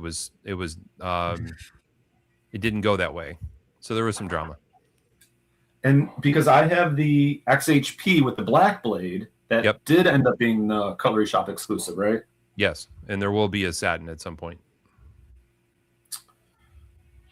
So there's S30V on titanium. I thought that was a winner for sure. Full tie. That was a good one. It's awfully heavy. This could use some weight relief. I have one as well. Well, and the lock is different, right? Being a frame lock instead of a compression lock, it changes it a bit. Yeah, I've owned 3 of these now. I've sold 2. This is the only one that survives, and I just don't love it as much as I want to love it. The T6 screws don't help. Oh, okay, fair. Tom, the backspacer on this model. Do you see the backspacer? Oh, weird. Yeah. Yeah, the T6s screw into the nylon. Okay, that's CQI, right? You know, CQI. Right. Just random question about like naming wise of steels. Is there any like Rex? What does Rex mean, or what's S90V versus S60V? Like, what are those? Is there anything that universally means, like, if you see this in a Crucible name, it's related to something? A lot of that kind of happened before my time when the R&D was going on. So Crucible did go bankrupt originally in 2009. So if we go through the history of it, the guys who opened the shop in Syracuse, New York, in Solvay, were making steel in like the 1700s. So they came to the U.S. and the Crucible shop had the first electric arc furnace, the first vacuum arc furnace. That was 1876. So this is actually the 150th anniversary of that site. And work is still being done at that site, which is super cool. But it changed hands. It was part of Colt Industries. So if you guys have heard of 416R for gun barrels, that was developed at that site. Which is kind of fun. And then after Colt, it became employee owned. It was an ESOP company. 2008 financial crisis happened. The bank got a little nervous. They were trying to, readjust their balance sheet, and they did declare bankruptcy in 2009. They came out of bankruptcy as a private equity company for kind of the Crucible most of us know, Crucible Industries instead of Crucible Materials. And then that lasted until 2024. So there's a long history there. I couldn't tell you. I wish I knew some more of the history of Rex versus the others. I probably should pick up Laren's book again. Like, for example, though, like, do you know, is there like a relation in any way between 45, 76, and 121? Or are those just like, they're just different? They were just developed different times, and that's how they were named? Well, the other tough part about it is the names that everybody knows in the industry were not the names that they were called at the steel mill. Right. So like 20 CV was 440 VCR. MagnaCut was SLTP. So what I knew a lot of the grades as were not what y'all knew the grades as. And so there's a lot of times we would have to, if we had a quality claim or we had, a customer meeting or something, they would be talking about whatever. And we'd have to, between the quality teams or the sales teams, say, in the mill, this is really what it is. So I have an extra layer of confusion when it comes to the naming of some of these things. You almost needed a conversion chart. The only one that I've learned over the years is the 10V and the 15V relate to the percentage of vanadium in the steel, which that seems like a pretty straightforward. That's why it's named that. Right. But yeah, the V steel. It's a joke I've heard enough times of like, I got this many Vs and I got this many Vs on my S's. And it's like, I actually don't know what it means. Like, is the S90V better because it's a higher 90V? I don't know, but it's a higher number, so I'm going to go with it. The number is the percentage of the vanadium. So 30V is 3% vanadium. 60V is 6%. Almost 6%. It's rounded up. Rounded so up. Like 10V was like 9.75 or something. And I just make it 10. Like, let's be easy, guys. But yeah, and actually in industry, if you're making 10V for a knife, it's 10V. If you're selling it to someone making an aerospace fuel pump, it's AISI A11 PM. So then there's like the industry specs that sit on top of the trade names, which makes it another level of crazy. And then you try to. I'm sorry, go ahead. You try to remember your competitors, right? So 20CV, 204P, M390. So everybody had their own flavor of things with industry, with internal. It got out of control. Yeah, and then if you get the Knife Steel Chart app for your iPhone, I think it's also available on Android, and you look up the steels, it'll give you the aliases for the steels. So some of them have like 30 aliases, and to your point, like there's what the factory calls it, and then there's what the sales team is going to brand it so that they can bring it to market. You know, the Hitachi steels are also made in other places around the world, and so the formula is identical, but the name is different. You know, it's one thing. It sounds like the steel industry has started to figure out with naming things like a Magnamax. Maybe it's just me, but knives with names like Maximit or Banax or things that sound fast and cool, people latch onto because it has a cool name. Yeah, and honestly, 100%. Yeah, and this goes back to a lot of the steels were not made for knives. They were made for an industrial purpose. And so for an industrial purpose, you know, if you go look up a steel chart, you know, D2, D3, D4, D5, D6, D7, they all have a different composition, and there's a, you know, the name wasn't the most important part. But then once you started to get into the marketing phase of the game, now people want a cool name on their blade. And I don't blame them. I mean, you know, the Nitro V maybe didn't catch on as well. There was a Nitro X7 before Baderis closed. I mean, that's a kind of another whole long story. But yeah, there's a marketing thing that's come into knives in a big way. And you get somebody like ZT. I love ZT knives, 100%. But I can't tell you one model from the next because they're just like 4 digits. Like I've got they actually do have something. So ZT, I know a little bit about this. I couldn't tell you the numbers, but ZT, when I was saying like, does like Rex mean one thing? ZT actually has a naming structure. So like the number, it relates to the designer. So like a 0707 or whatever is like, oh, this is an RJ Martin knife and it will have a certain number. But like it's such an arbitrary, weird scattering of numbers. I couldn't tell you what's what because I'm not a collector. But they actually do have a nomenclature that goes with their numbers. But Sinkovich's knives start with a 7, and Hinderer's knives start with a 5. So they, So when you look through their catalog, you'll notice there's similar looking knives. That's because it's one designer, and then they code them that way. Learn something new every day. Yeah. But from a person that's not super into the brand, I don't know. They're all 0 somethings. They're all totally different though. Like they're from different designers, but they, you know, it's not like a PM2 or a Pair 3 or a name like that that's identifiable. It's hard to keep straight in your head for sure. Yeah. Or the Sebenza, the Inkosi. You know, I think CRK does a great job, you know, with their naming convention. Everybody knows what a Sebenza is, right? And that's marketing, and it's also a credit to them being an amazing company. Yeah. I've handled enough CRKs now, but they have a lot of other models besides just everyone knows the Sebenza. And then it seemed like the Inkosi is getting important, getting more popular. And then but there's an Nsingo blade. I'm like, wait, is it a Nsingo model or is it a blade shape? And then they have a lot of just these South African taken names like the Umnamzon, and their names are very identifiable, but everyone knows the Sebenza. That's for sure. In my favorite videos of yours sharpening are the Umnamzons.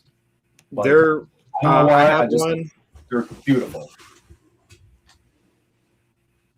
I just took off my desk. I'm doing this right now. I just did a post on this. I'm doing a Tonto Umnamzon Dude, throw a cloth over that. Don't cut your foot open.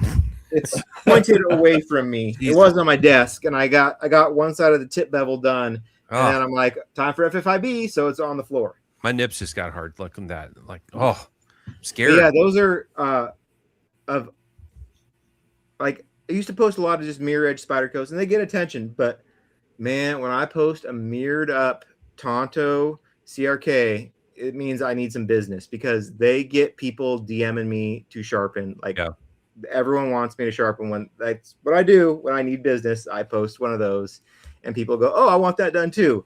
I own one too. It's a pain in the ass to do. So when people see you do it, they go, "Okay, I'm sending it out." They're a pain in the ass. What that means is people are using their CRKs, which is I love that. Do. Yeah, people use CRKs. Like I would say, people use CRKs almost more than people use Spydercos. Like like there are legit user. I did one Tonto Umnamzon. It was a lefty. The guy, it looked like he cut a slot in the tip for pulling out staples or something like that. Like he destroyed it, sent it in, and I was able to get it back to totally looking like new. But I see some wild things. It's either going to be a Kershaw with a destroyed blade, or it's a CRK that someone either tried to sharpen because they used the crap out of it. But the steel and the heat treat, that's one thing I still don't fully understand. But like people would always say CRKs have like an artisanal heat treat. It's different. It's different S30V. It's different. I will say their steel does it. It's good. Like I've sharpened a bunch of S35, S45, MagnaCut. Their steel, however they do it, they take time to do it right, and it gets used. There are people that own CRKs use them. Have you met the Reeve family before? They are amazing people. I've met Tim a couple times at Blade Show. He wouldn't know who I am by any means, but I've watched him talk about steel. The first time I saw who Tim Reeve was when Jason asked him a question about MagnaCut, and Tim blew him up with, I don't know how Spyderco does all that shit. Like, they have all this steel. How do you do that? And everything's different. You can't just change steel. It's a totally different process, and you grind it different. And then you have to heat treat different. And then you have to keep a different pile. It's just like, I'm Tom. Okay. Yeah, he really went through it, and I didn't appreciate just how hard it was. But he really illustrated just every process that we have has to be modified if I'm going to change the MagnaCut, and I'm not doing it until I'm sure. So I'm testing it. I'm trying it. I just got done with 45. Like, for Christ's sake, now I got to switch. Yeah, and it was really enlightening, and I think it's a testament to Spyderco's agility that they can throw a I don't know. They're going to transition from a Rex 121 PM2 into a 76 into a batch of Spy 27, and their machinery is ostensibly the same, but they calibrate it for the next steel and they just keep going, and that's very hard to do. Incredibly, and that's why they're one of the few doing it. Right. The Reeve knives, they work on removing every bit of tolerance to get it as tight and repeatable and the same. And then you just go throw a bomb in there with a new steel, and it destroys all that. And credit to them for what they do. Ann Reeve just won an award at Blade Show. Yep. Well deserved, and great people. Do you guys remember the Survive debacle? Yes. We were around for that. Survive exclamation point.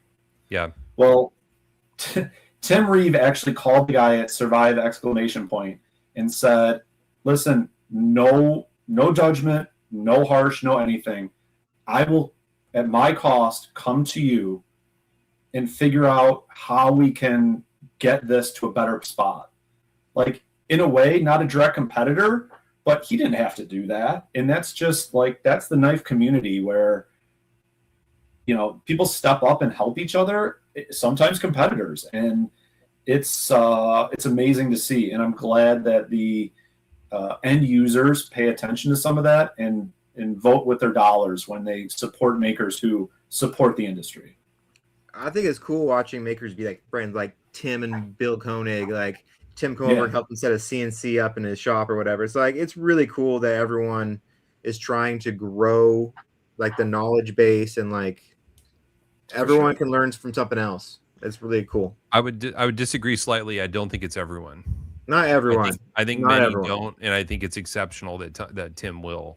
And it's I happen to know a couple knife makers that have him on speed dial, and there's times where they'll just get stuck and they'll be like, "I'm really screwed over here. I don't understand. Like I keep doing this process and it's not going the way I thought. Can you help me pick it through?" And he'll take the time and talk them through it, or invite them over. Like come over. I'll show you what I got. And they walk the factory and he shows them everything. He doesn't have to do that. It's a waste of his time, but it's for the greater good, and it should be applauded. I was at Blade Show with guys who were buying some very expensive customs, and I don't really know that world that well, and I tried to understand a different side of the industry. And they said, when we buy these knives, we're buying the maker. Yes. So they have these relationships with people, and they support them and they support their craft, and that's reciprocated by the maker. And, I think a little bit of that is like where the soul of a knife comes from. Like sometimes you have a knife and it just feels special. And I think that comes through when you're buying the maker. You get that in your knife. And so it's one of the reasons I'm a Spyderco fan. In all honesty, I was in Golden, Colorado. I stopped into the factory store. They didn't know who I was. I was just somebody walking in, and that's how it should be. And we had an amazing conversation. And I said, "Oh, I collect millies, blah, blah, blah." And they said, "Well, what are you missing from the collection?" And I said, I've been chasing a fluted titanium for a couple of years, but I just like the numbers on them they're just out of my reach. And they go, "We totally get it. We understand. That was a cool knife. That was a special knife." So I ended up having a business meeting with the folks at Spyderco, got an awesome tour. Eric was amazing. We go to lunch the next day. We sit down at lunch, and my business partner was with me, and Eric brought a couple of small knives for him and for his kids. Like, didn't have to do that. Amazing thought. Like, he listened. Okay, this guy has 2 kids at home, and he gave him knives that were like appropriate for that. So like he listened, you know, and amazing. And then we're about to leave, and he hands me, I still haven't taken it out of the plastic, hands me the fluted titanium military. And so what happened was, I'm geeking out with the people at the shop. They told him he took the time to like process that and bring that knife to lunch. And I buy the maker. Like, I understand what those custom guys are saying after having that relationship with them. That, I mean, I'm sold. I have more Spydercos in my collection than anything. I think I'm up to 17 unique militaries.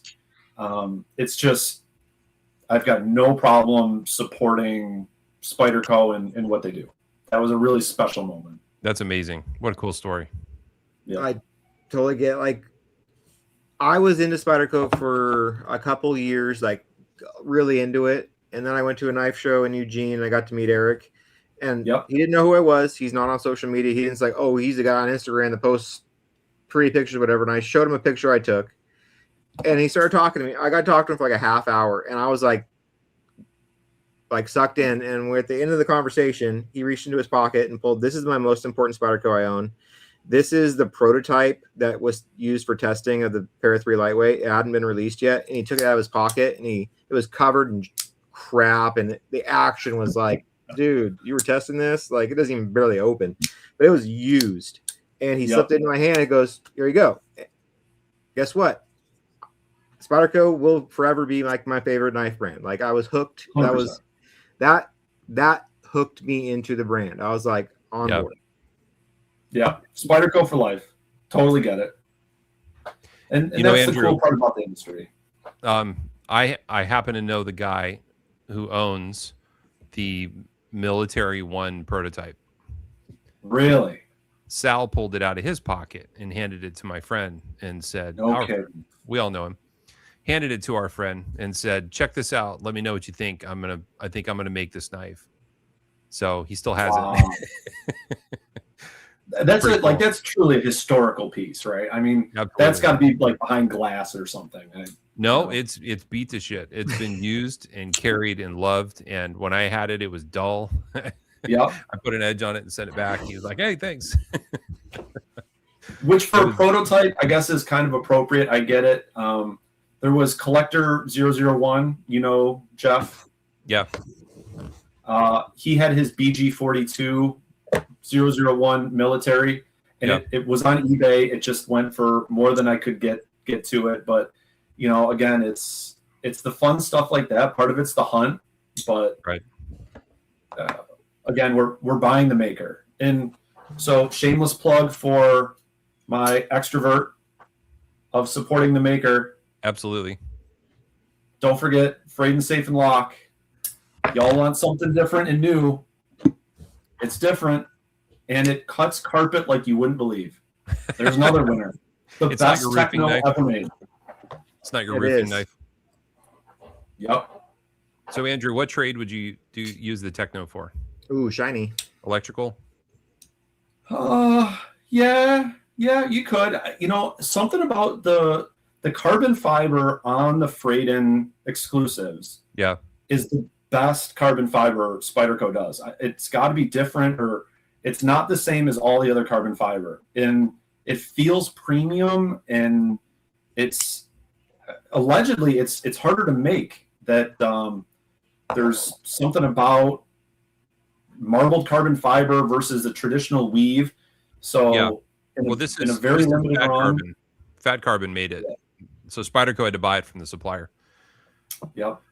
But the marbled carbon fiber is made with just chunks of carbon, and they basically make it like you'd make a spaghetti sauce. They dump it in and they mix it, and then they pour it, and then they squish it with a vacuum bag. But it's not woven like you would a traditional fiber. Right. So it's just sort of a mix, and that's why sometimes you can sand it down and you might get voids in it or irregularities in the pattern, and it's why the pattern's always different every time, because it's mostly glue. So that's another. I've got Frayden now saved in my eBay account. So whenever somebody lists something with the word Frayden, I try to catch it. So I've got the PM2. Yep. No, I've got the PM3, but I think the first one was a Delica. Was it not the Native? What's the Mannix? Good. The Mannix. When the Mannix dropped, I posted about that no less than 40 times, trying to tell people like, dudes, there's a dealer you guys don't know about yet that has the coolest Mannix. And everyone's like, but it's got like a saber ground blade and it's not even stainless. And then Hope had to drop the price on it at one point. And it took like 6 months, I think, to sell out. I was on the shelves. Oh, now it's like one of the most collectible Spydercos there is. Yeah, good luck. My eBay has not thrown me any leads. Yeah, this is the sickest Mannix yet. Yeah. It's killer. So Andrew, if I see one pop up on in the group, I'll let you know. Yeah, please. They pop up from time to time for sale.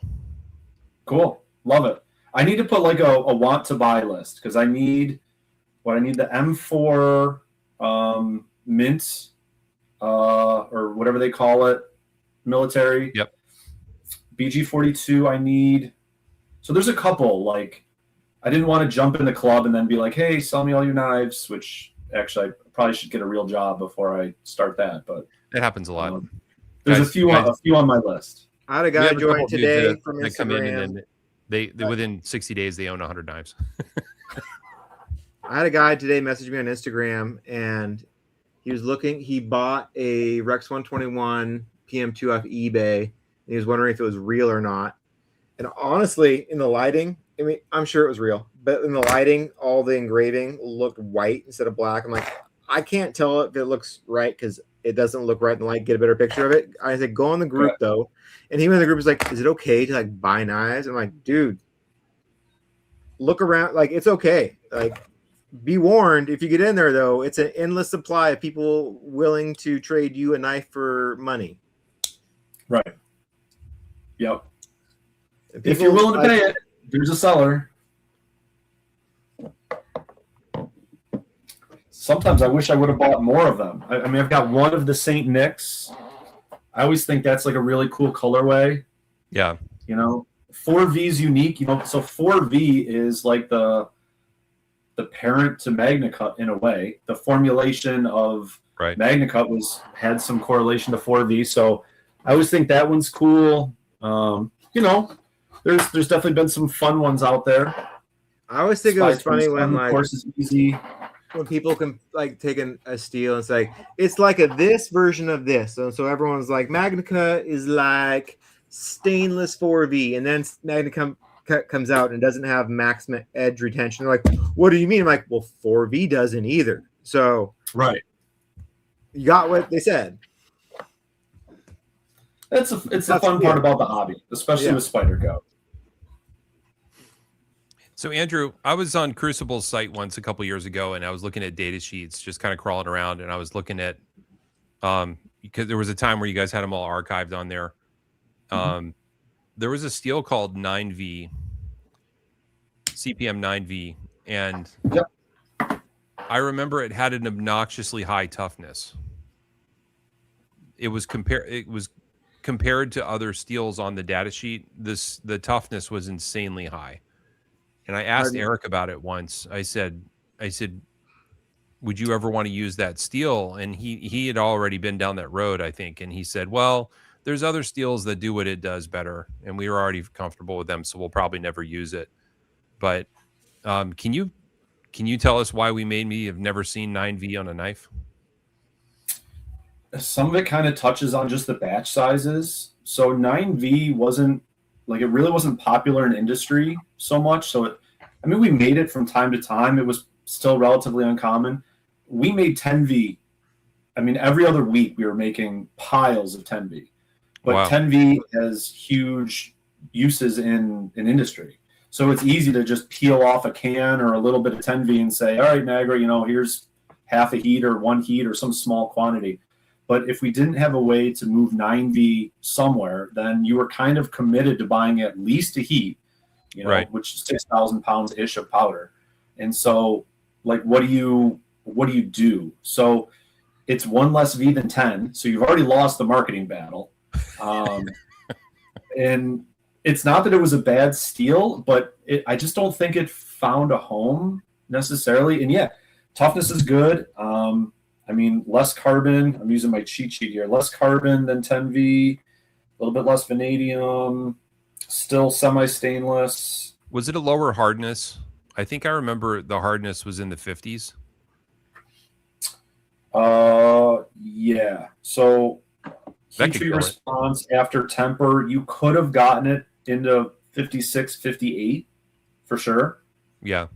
But at 57 HRC, impact was pretty good. So, it could have worked, but you would have had to give up a V, and we're all chasing the Vs. So you lost the marketing battle, and it didn't happen. Yeah, interesting.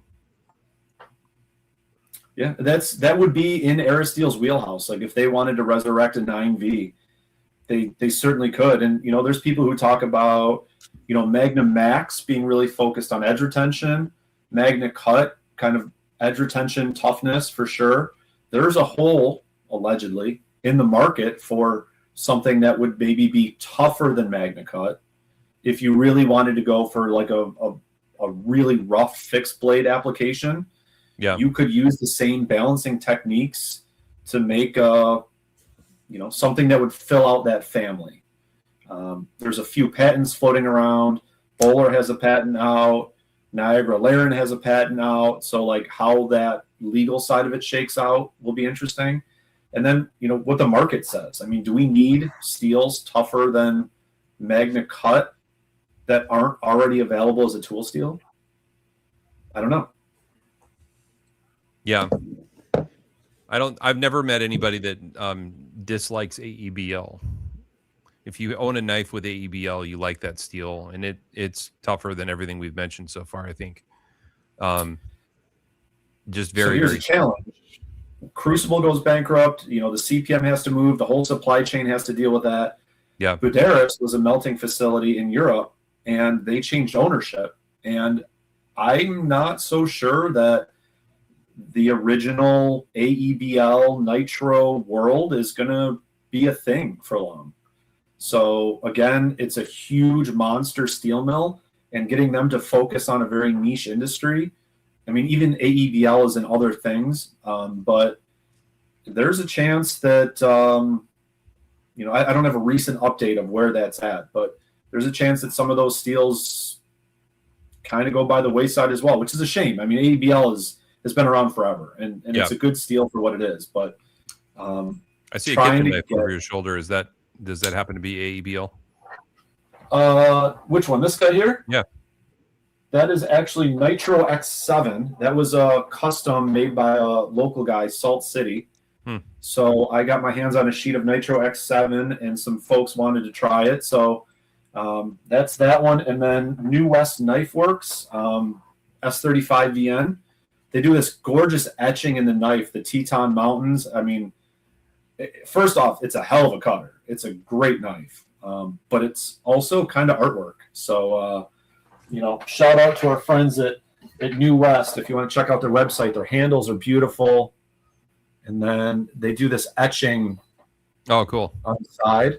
Yeah. Nice. So it's maybe not a company a lot of people have heard of, but they cut. So check those folks out. They're good people. Very cool. What do you normally carry every day?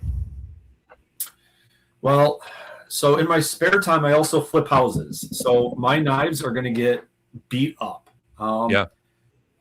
I'm thinking about doing a series. We're between house projects right now. I think what I'm going to do on my Instagram is every day that I'm at the flip, I'm going to post a picture of how I abuse the snot out of my knife.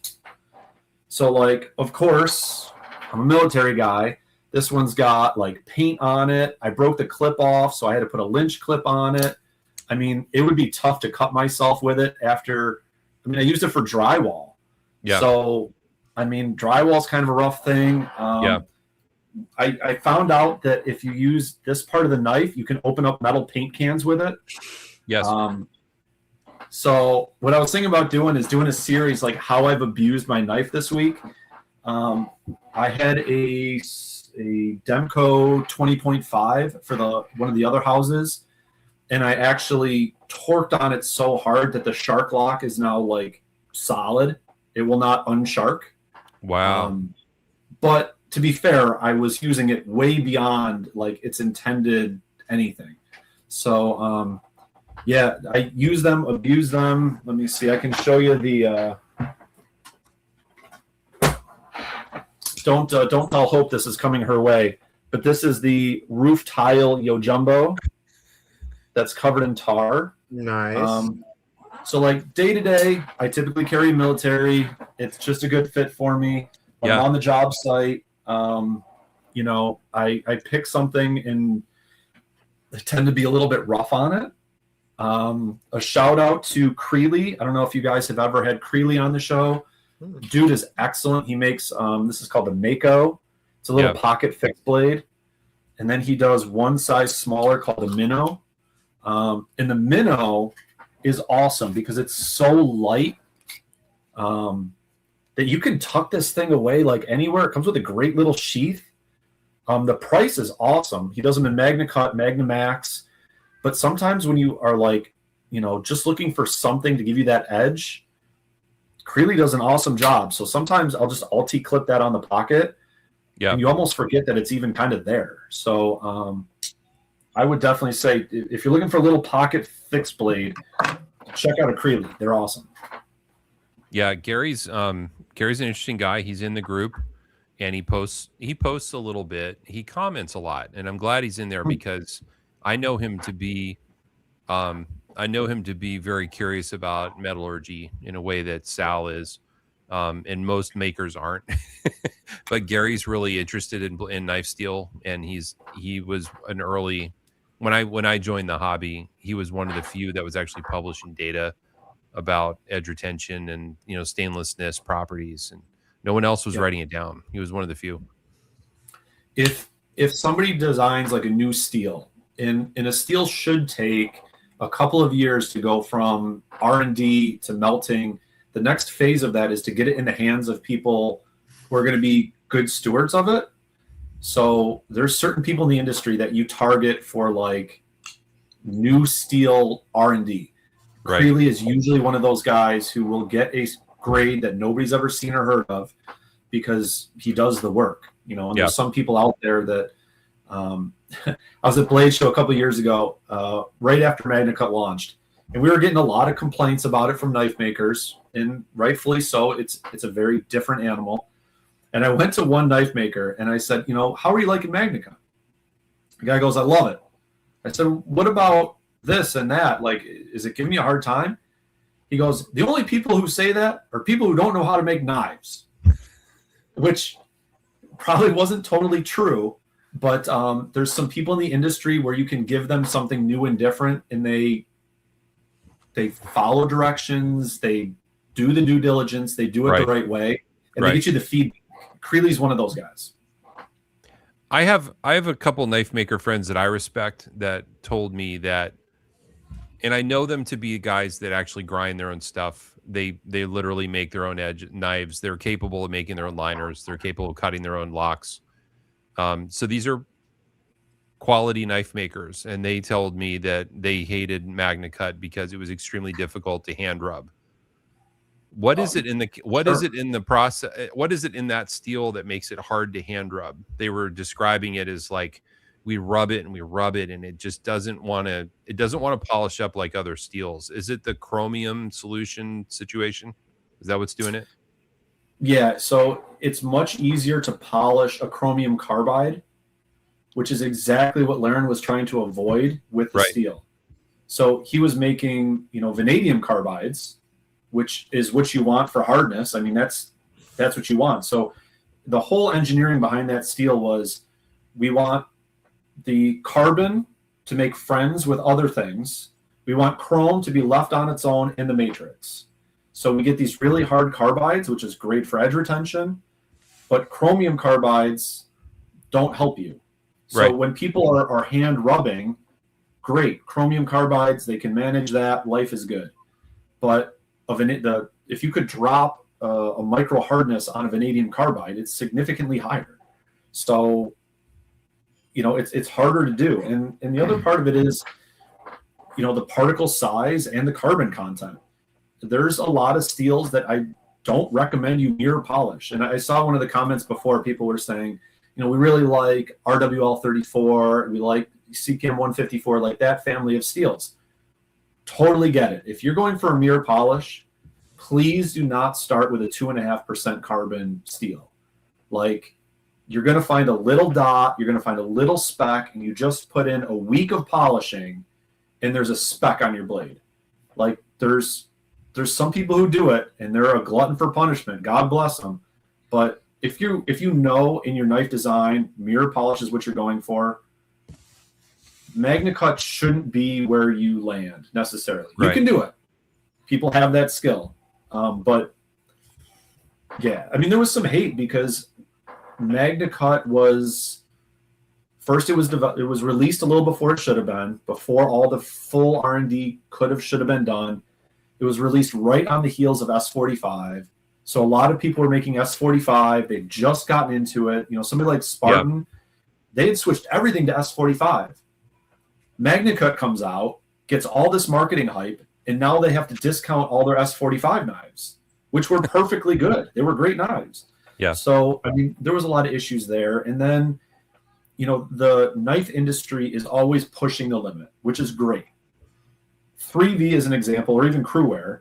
Push the hardness up, you get certain properties. Lower the hardness down, you get benefits in other areas. And you hear like the Delta 3V heat treats and things like this. Awesome. I love the ingenuity. MagnaCut is not that like evil genius, play in the backyard, try a different temperature thing. It was, here's the data sheet. We really suggest you stay in this world. If somebody's trying to sell me 66 MagnaCut, 66 HRC, I don't want it. I also don't want 61 or 61 maybe. 60, forget it. It doesn't have the bandwidth like 3V had. So the industry got used to being able to play evil genius and make some cool stuff. And then MagnaCut drops, and that is not advisable. You need to stay in this window. So it caused a lot of heartburn. And the way that the carbides are designed, not everybody was grinding with CBN discs. I was shocked how many people in the industry were not using CBN, and they were having real heartburn. And I found out why they were having real heartburn. Like, they were just throwing belts away left, right, and center. When you melt knives, you don't think what people are using to grind knives. I'm in a different part of the supply chain. But when we heard from the industry what was happening, it made sense. Yeah, I think most of the grinding out there is being done on 72-inch belts.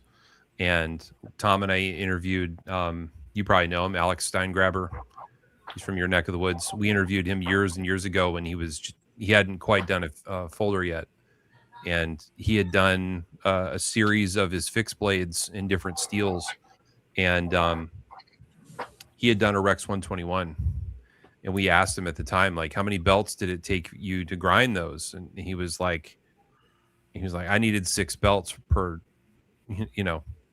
blade. I was just burning through belts. So think about the cost of that. And then we asked him, well, what about another steel? And he goes, well, I could do 4 blades before I needed to change the belts out. Yeah. You go, holy cow. So we're talking about, a huge disparity there because you're using a belt system. I think a lot of companies use belts. Well, the direction that the industry is going, whether it's MagnaCut or MagnaMax or whatever the next thing is, I think CBN is the way. And I mean, you guys sharpen, right? So when you're doing sharpening, it's your own house. I mean, do you see a difference with the stones between diamond, CBN, or all the other stuff? These are what I use. I use CBN stones. From what I've understood, talking to Halfstone and Jason and other people, CBN cuts very well, and it leaves a better finish than a diamond, but it's also will cut. But like, I have these TS Prof Alpha. This set of stones is like a $600 set of resin bonded diamond stones. They're great, but they do not leave a clean of a mirror finish as my CBN stones, which cut about the same level of aggressiveness. That just leaves a less scratchy finish. That's what I've noticed or picked up on using them anyway. I have diamond and I have CBN. I tend to use the CBNs more than the diamonds because I have them. They're newer, and I bought them because I was told that the finish would be better. And the other day, Tom, I pulled out the diamonds and used them on a knife, and I can't say they cut all that different. To me, it's similar. The scratches are definitely harder to remove with the diamond stones from what I've seen. And I've read that the shape of the grit is different on a diamond than it is on the CBN. Like, there's more facets and less sharp edges, whereas the diamonds tend to create more of a 90-degree angle point. And so there seems to be less gouging with the CBNs. They're a little more gentle, maybe. So it's a real bummer. It's a real bummer to sharpen, like, especially on a PM2. The hardest part of the knife is actually right here. It's actually surprisingly difficult to not get scratches in this part of the blade. And you wouldn't think so, but the way they sharpen these blades at the factory, they obviously sweep it and then they turn it over and they sweep it the other way. And when they do that, there's always a little bit of slop right here where they hit the ricasso, and it's not flat. There's a bit of a wiggle in it. So when you sharpen these knives, you have to remove a lot more material at the heel than you do at the tip to make it flat. But as you do that, you end up gouging it. So when I use CBNs, I have less gouging than when I use diamond. So if you're going to go low grit, you definitely want to go low grit CBN and not low grit diamond. On the higher end, I don't think it matters as much. My high end diamonds don't scratch. Do you notice that, Tom? Like sometimes I'll if I use like a 140 diamond or a 140 CBN, I'll definitely regret the 140 diamond. Yeah. I don't know, because whenever I run through a progression, I start with one set of, I don't switch stones. So it's like whatever scratches from my diamond is still going to be there when I finish the diamond. But my CBNs, they're just clean. I like these stones. They work for me. So Andrew, you've talked about margin of error and slop. There's slop in the sanding there's slop in the sharpening devices as well.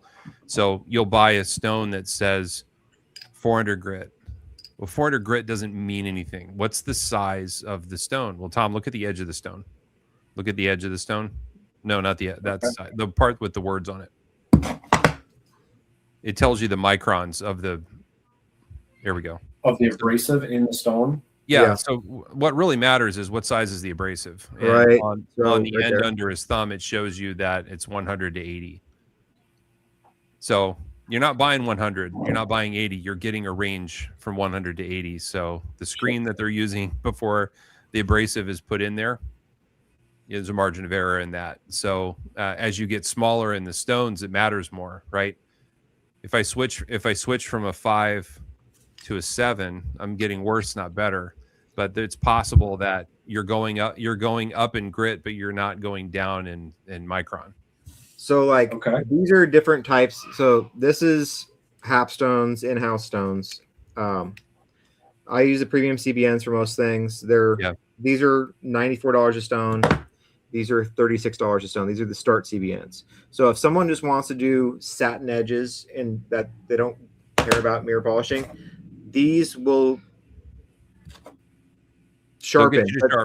They'll get you to sharp. They'll get you to sharp, but you're not going to get the same finish as these. These will leave a scratchier finish. These are electroplated diamond or CBN. So there's like you can feel the grit a lot more than you can feel the grit in like these metal. These are called metal. I don't know if it's organic metal bond or what kind of metal bond, but this is metal bonded CBN. So it's like a matrix of whatever this material is with the CBN particles in it when these are just plated onto the surface. So these stones wear out faster and you can't refresh them. These will last a long time, but they will give different results based on how they're bonded to the stone. Yeah. There's a lot to it. This is my kitchen knife stone. This is what I use for kitchen knives. This is what I use for mirrors. There's industrial sharpeners out there, the machines that knife companies buy to put the edges on. Right. There's there's one US company, there's one German company. If your audience was ever interested in having a knife machine grinder guy on, let me know. We can make a connection and he can talk you through how knife machine grinding works, which is a whole nother part of the world I don't know anything about. Yeah, that's super interesting. The to an increasing degree, we're seeing knife companies move away from belts, and they're finally moving into CBN wheels. And the thing that everyone's chasing, let me see if I can find an example.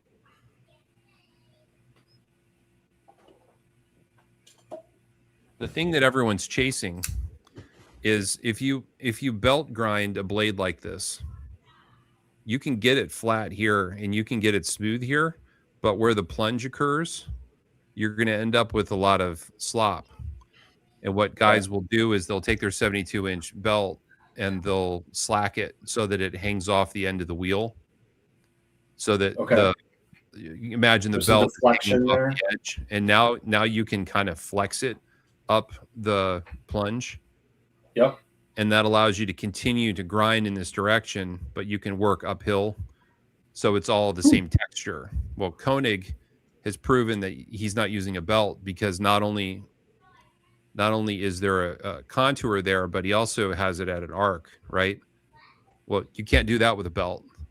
So this is a guy that's somewhat secret about his methods, but he's obviously not using a belt to grind his blades. He's figuring out how to use a CBN.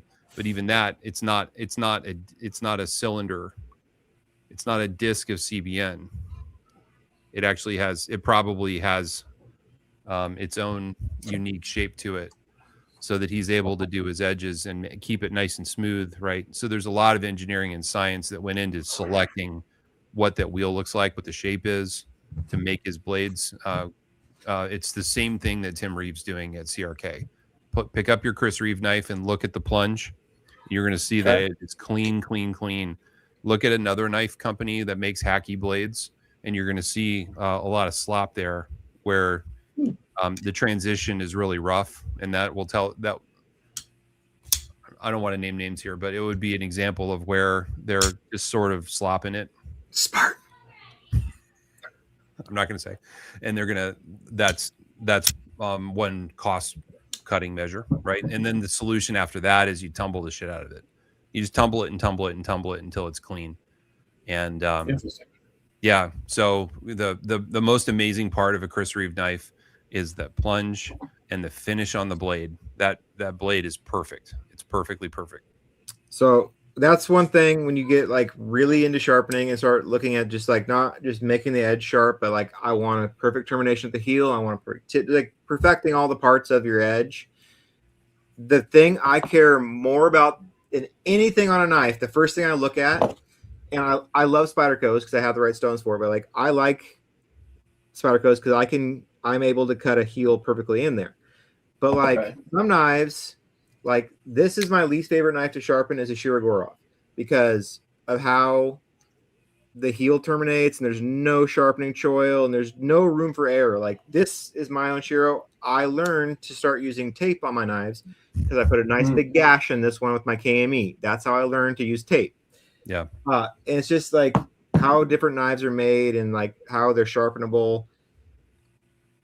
It's a thought process when someone designs a knife like I'm going to build this way, but how is someone going to maintain it once it's done being built? Like Shiros, sure. I don't care if I have to sharpen it because no one's ever really going to sharpen it. But a Spyderco, like a Bodacious, is a lot harder to sharpen than a PM2 because of the way the grind is right there, and you have to mount them different to get it be clean. It's just how a knife is ground affects the life of how you're going to be able to sharpen it and use it in the future. So speaking of Shiro, we didn't really know this. We were making S125V at the factory, and we're like, what is this for? Where does it go? And we never paid any attention. We just shipped it to Niagara. And then it stopped getting ordered. And eventually we put two and two together that once we started hating Russia, that's why we stopped getting S125V orders, because Shiro was like, he loved S125V. I met him at the Blade Show this year and had a good conversation. And so S125V is probably another one with lots of V's that we won't see again, but Shiro was driving that bus. Is there a Mr. Shiro? I got a couple cards here from the guys I talked to at Shiro. Yeah, isn't there? You said you met him, so I don't know that there's a Mr. Shirogorov. Now I'm worried. I need to find my business cards. Like literally the name Shirogorov? It sounds like you met him, so I'm happy to hear that. I thought that company's filled with mystery. There's a lot of cloak and dagger with Shirogorov, so to speak. So I met 2 or 3 wonderful people there, and I'm now ashamed that I don't immediately remember their names. That's okay. But I'm not trying to catch you on anything. I'm now going to call Mr. For a long time, Shirogorov. there was no Mr. Shirogorov. Probably wrong. Every time I'm at Blade Show, they're not there. They ghosted a lot. Yeah, they were there this year. I got to handle some. I mean, I don't own any Shiros myself, so it was fun to kind of be able to see what it is. I mean, it's the same thing. Talking to Bill Koenig, I didn't own any Koenigs, so it was fun to kind of meet some of these people. They always say like, don't meet your heroes, but sometimes people show up and they're super cool and willing to chat. And again, I'm just a sort of half metallurgist, half sales guy from a defunct steel company. So, having any of their time means a lot to me. Bill is cut from the Tim cloth. He's another one that'll just he'll tell you everything he knows. He'll share. He's an open book. He's a fantastic guy. It's that Idaho stuff up there. Whatever's happening in Idaho is good stuff. Yeah. Yep, no doubt. Well, I'm pretty excited. I might get to go finally tour a knife factory potentially soon. I'm pretty excited about that. I've never actually been into. I mean, I live in Portland. We have Kershaw here, and we have Benchmade here, but I've been inside Kershaw's shop for their second sale, but I've never been in a place that's like making knives for real. So I'm hopefully going to get to see that pretty soon. Did I see that Spyderco is hosting a 50th anniversary event at the shop? That would be what I would be possibly going to, but I have to make sure I can do that still. But I'm really excited because I don't know how they'd make all this stuff. Like, I have theories and I have thoughts, but I don't know what anything really on an industrial scale to make thousands of knives that end up in my hand, like what that process really looks forward. I think I'm going to be quite surprised. I had a great tour there. I would go again. I'm actually going to be in the neighborhood for that event. Got some family in Cheyenne. So I tried to look it up and like book it or do something, and I can't seem to find the information. So if you think you're going, shoot me some info, and maybe we'll catch up. It'll be interesting. I got to figure out if I can. We got kids. Kids make life more complicated. I've realized.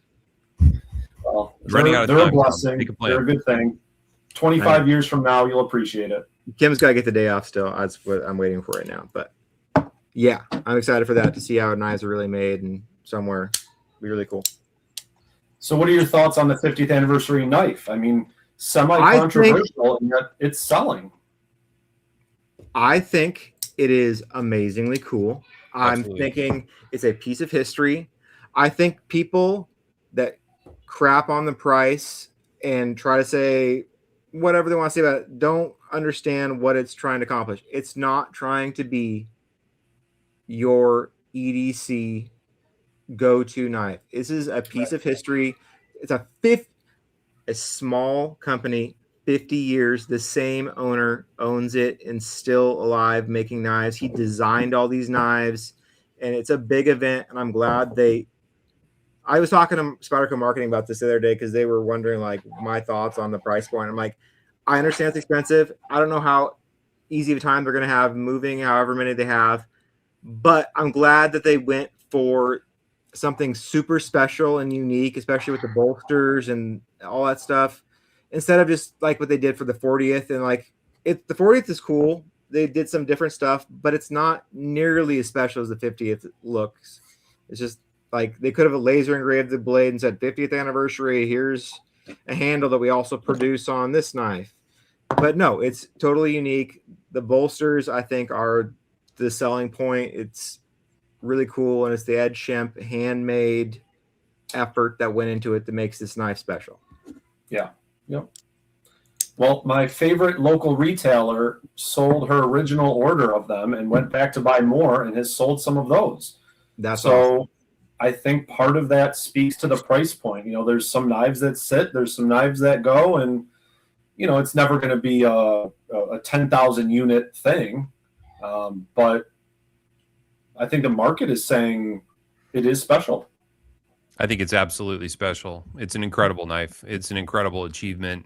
I don't see anybody else out there doing that kind of Damascus work for under $3,000, $4,000. Like this, no one is doing that, guys. You're never going to see a Benchmade like that. You're never going to see a Gerber like that. You're never going to see a ZT or a Kershaw like that. You're never going to see a major manufacturer touch something like this. The spine of the knife is gorgeous. The bone looks great.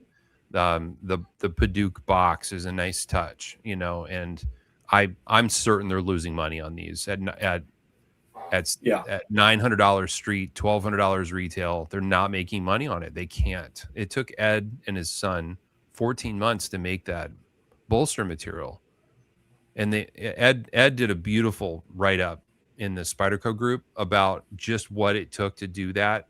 And it's stunning, like the amount of work that they put into it, the amount of equipment they broke, the amount of equipment they had to figure out how to make in order to do it. The raw cost of it, and then the labor. Yeah, it's just an incredible commitment, right? And that's what you're buying. You're buying the commitment to all that, And then I think it's incredible. It's, if that knife was made by some of the fancy pants handmade makers that we all know the names of, I'm not going to say their names because I don't want to disparage them, but if that was made by one of those major knife name guys and they only made 12 of them, it would take them all year, and they'd be $6,000. So I don't know how you're sad about it. Even the blade is getting a unique finish on it. They're doing S90V in a finish that you're not going to see on any other knife. So there's not much on it that's standard other than the pocket clip.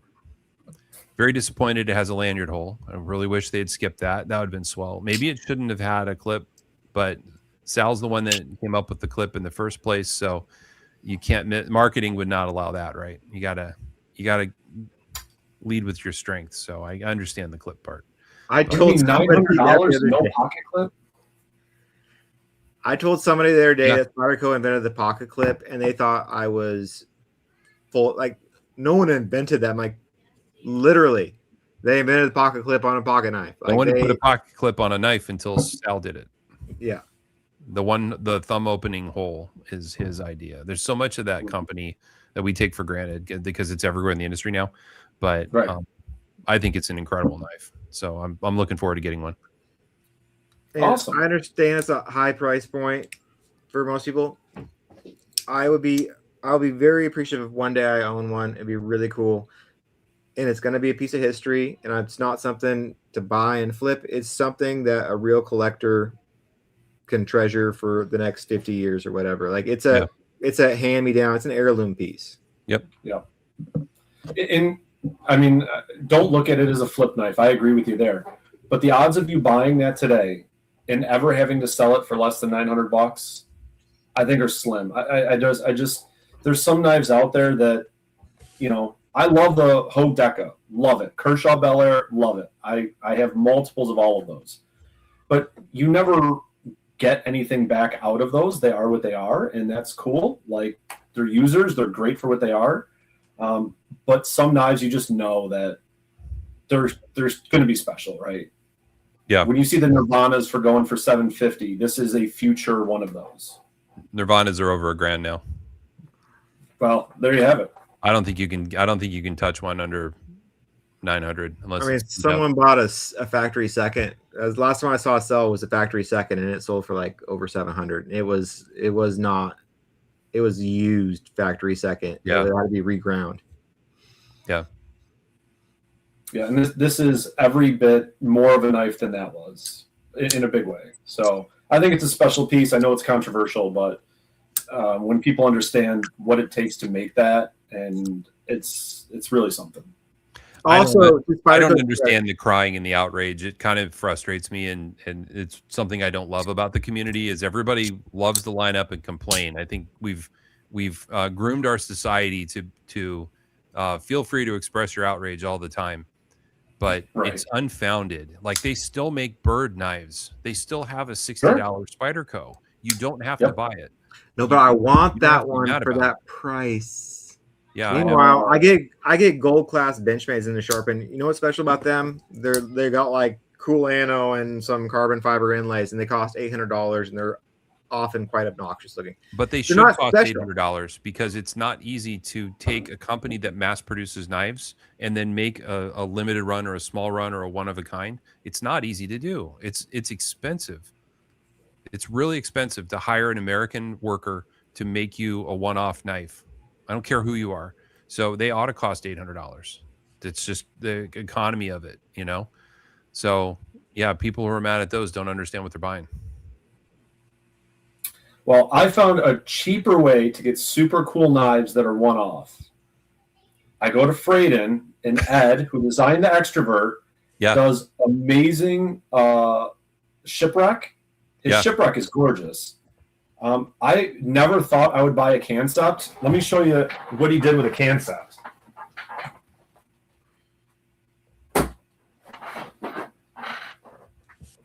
Like, it's got like a gold like flake thing to it. I have no idea how he did it. It's like, I don't know. So if you want something one-off and special, can you feel it in your fingers?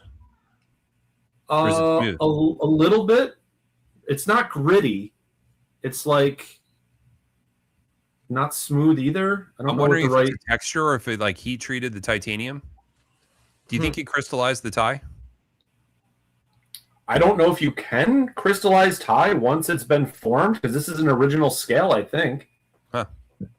And I'm not sure if it's not copper. Does it smell like it? It tastes like it. Okay.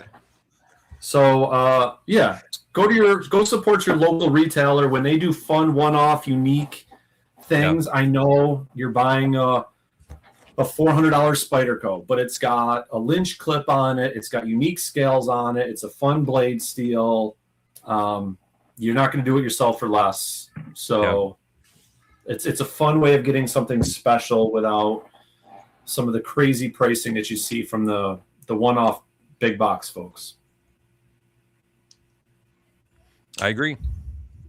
Jason brought this comment up earlier.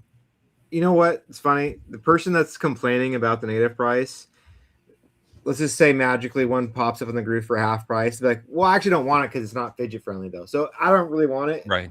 Why didn't it come with a compression lock? Why didn't they think to do that, Jason? They should have put a compression lock on the native. I don't like compression locks because they stick, and I want no lock stick. Everybody knows that there's too much blade play with the compression lock. But it's fidgety. That's click culture, and that's something that I definitely run into in knife reviewers online, right? Yes. A knife reviewer can make or break your brand nowadays, right? I met the guy from Outdoor 55, maybe. Is that the name? Yeah. I met him at Blade Show.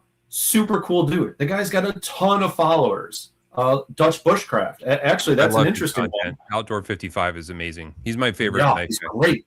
Yeah. He's awesome. So there, back in the day, there was actually a knife that broke. DBK on their channel broke the knife. And to this day, it says in the comments on there that there were inclusions in the steel that caused the blade to break. And it hurt the maker, it hurt the company, it hurt everybody. And the truth of the matter was that the jimping was cut so sharp, it became a stress riser. And when they were trying to cut through a railroad rail or whatever they do on that channel, that was a stress riser that caused the blade to break.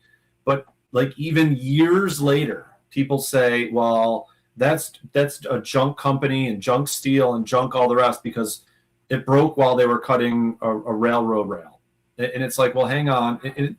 So it's really changed the market a lot with how people are making and marketing and doing knives, that you get the clicks when something blows up, and you don't always get the clicks when you're saying how awesome it is. And it's a sad kind of state of the marketplace.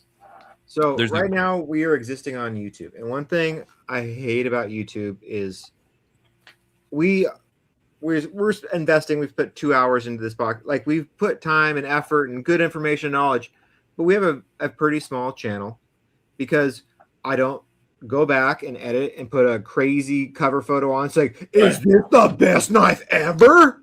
With a bunch of question marks, exclamation points. I don't do any of that clickbait stuff.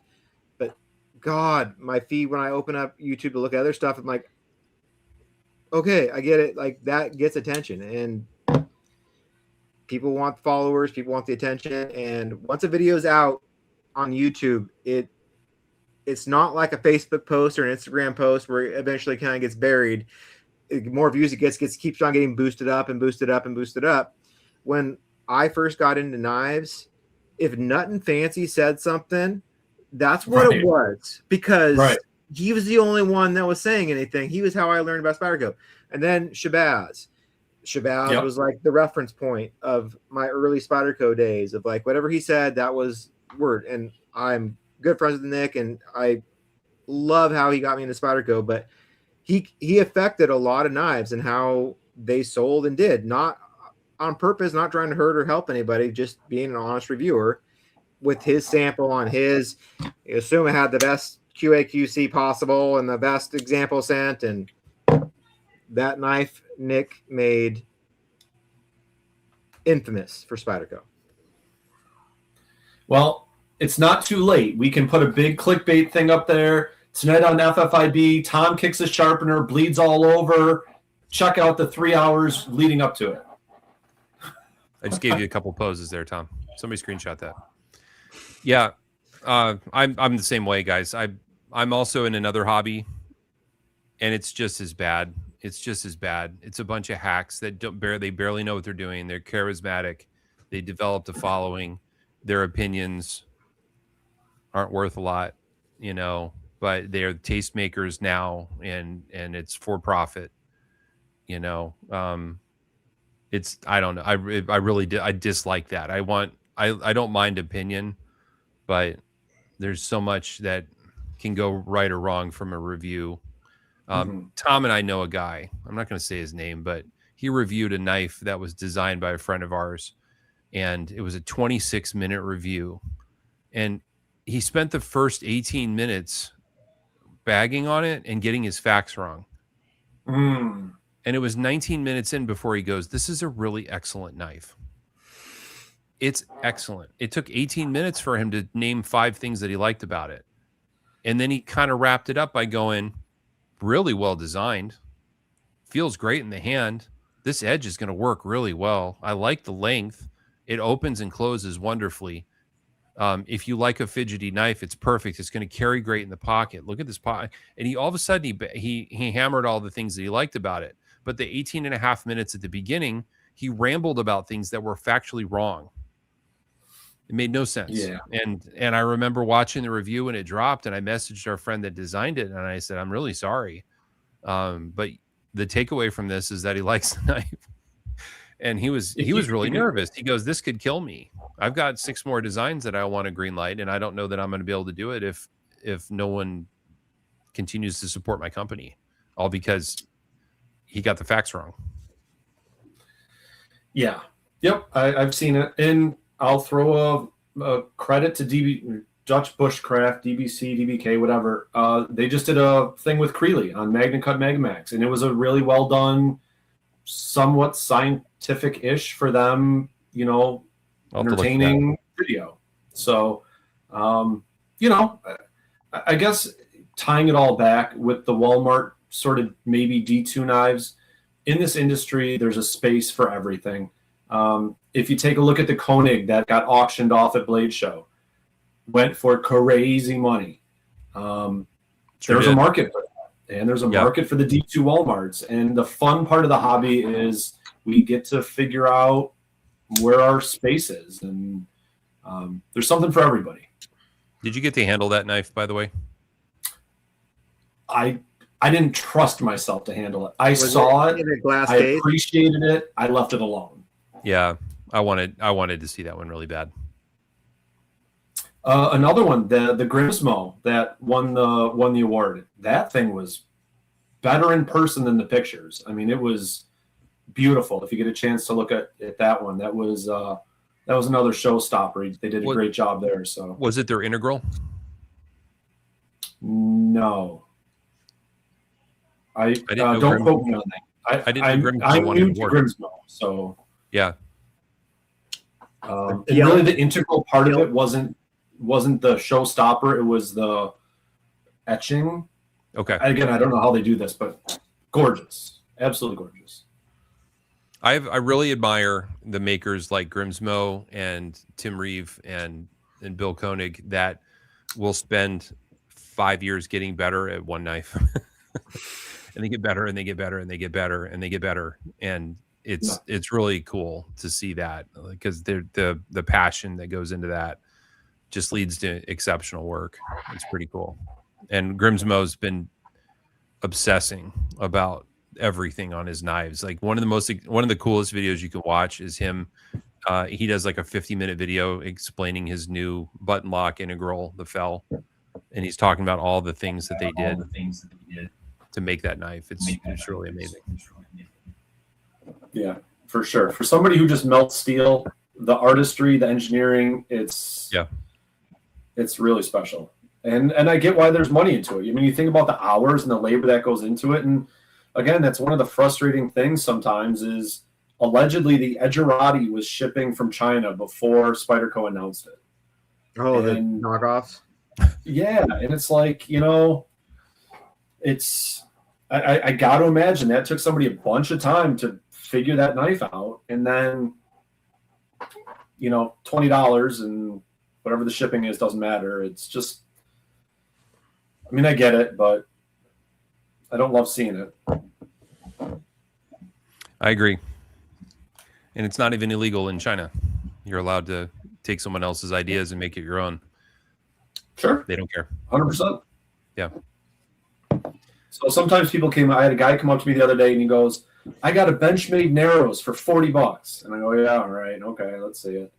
And I mean, you could tell, but I could tell. Not everybody could tell, right? And I said to him, listen, cool story, but you know what you're doing. Like I'm not the guy to show that to, right? Right. There's probably other people that are interested in that world, and I really want American makers or whatever. We're using American steel to make American knives, and I will pay the premium for them to do it. And that's just like, that's where I am on my knife journey. And other people are in different spots, and it's awesome. But I think that's kind of where I've gotten to in life. So one thing that when I get into a hobby, I get really into a hobby. And I think it's funny in the knife world how people can be so like, I'm only going to buy American and that's the way it is. Then I do something like I post like this hoodie and I'm like, I really like this hoodie. And hoodies, I have $3,000 or $4,000 worth of hoodies in this room right now. And I really like them, and I like the fact that this is an American-made hoodie. You know what? There's like there's like 2 or 3 American-made hoodie manufacturers that make 100% cotton that I like, and I support that, and I pay way more money for an American-made hoodie. Yep. But I enjoy it.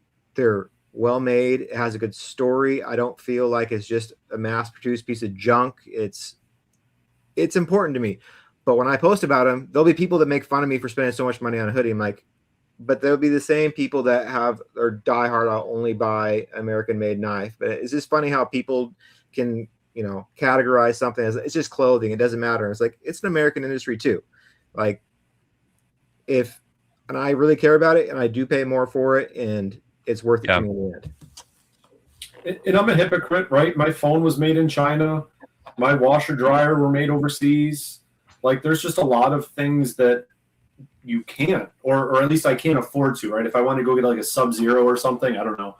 I got to imagine somebody's making something, but like either it doesn't exist or it's way out of the price range. I'll spend another Blade Show story. I was walking around with a guy who owned a knife company, and he said to me, I'm really concerned. Look at how good these Asian knives are. And he took me around to a couple different tables. And yeah, they were good. Don't get me wrong, but some of them were $400 to $600. And so I took him to a couple tables of made in America knives that were great knives for $200. So like, it's not the same argument in the knife world all the time that there are good companies doing really good things in the US for a reasonable price point. I mean, it's never going to be the $10 knife. Fine. But the gap isn't as big as you think in the knife world. It's not. At the show, I paid $120 for a Blade Show exclusive Bel Air. That's a great knife. It's a great everyday user. And, it's easy to make that choice when the companies make it easy. But, that's my spiel. I think what we need to do is find a way to make steel in America so that we could get back to American steel, American manufacturers, American everything. And so I think that's the next phase of my knife journey is there a way, is somebody crazy enough to do, is somebody willing to put millions of dollars into getting back to that? And we need a hero. We need a hero, Andrew. We need a hero. Yeah. And it's a Hail Mary. I don't know that it would ever pay off. I don't know how you would pay it off. But if you had somebody with the vision and the passion, it would make an awesome story. And at least give people the choice, right? Because right now you can't buy a made in America knife. And what does it say on your package? Made in the USA, made in America? Yeah, okay, maybe. But is it?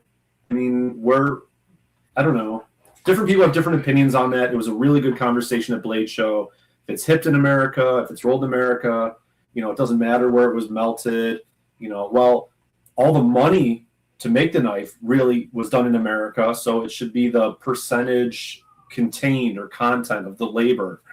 Okay, there's an argument to be made there. There's a lot of different arguments on different sides, but it would be cool if we didn't really have to split the hairs.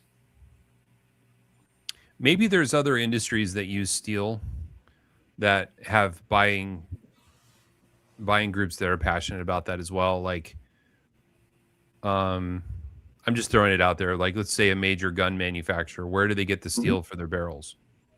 Do they care? I think their customers would care. I know a lot about gun guys. They care about that stuff.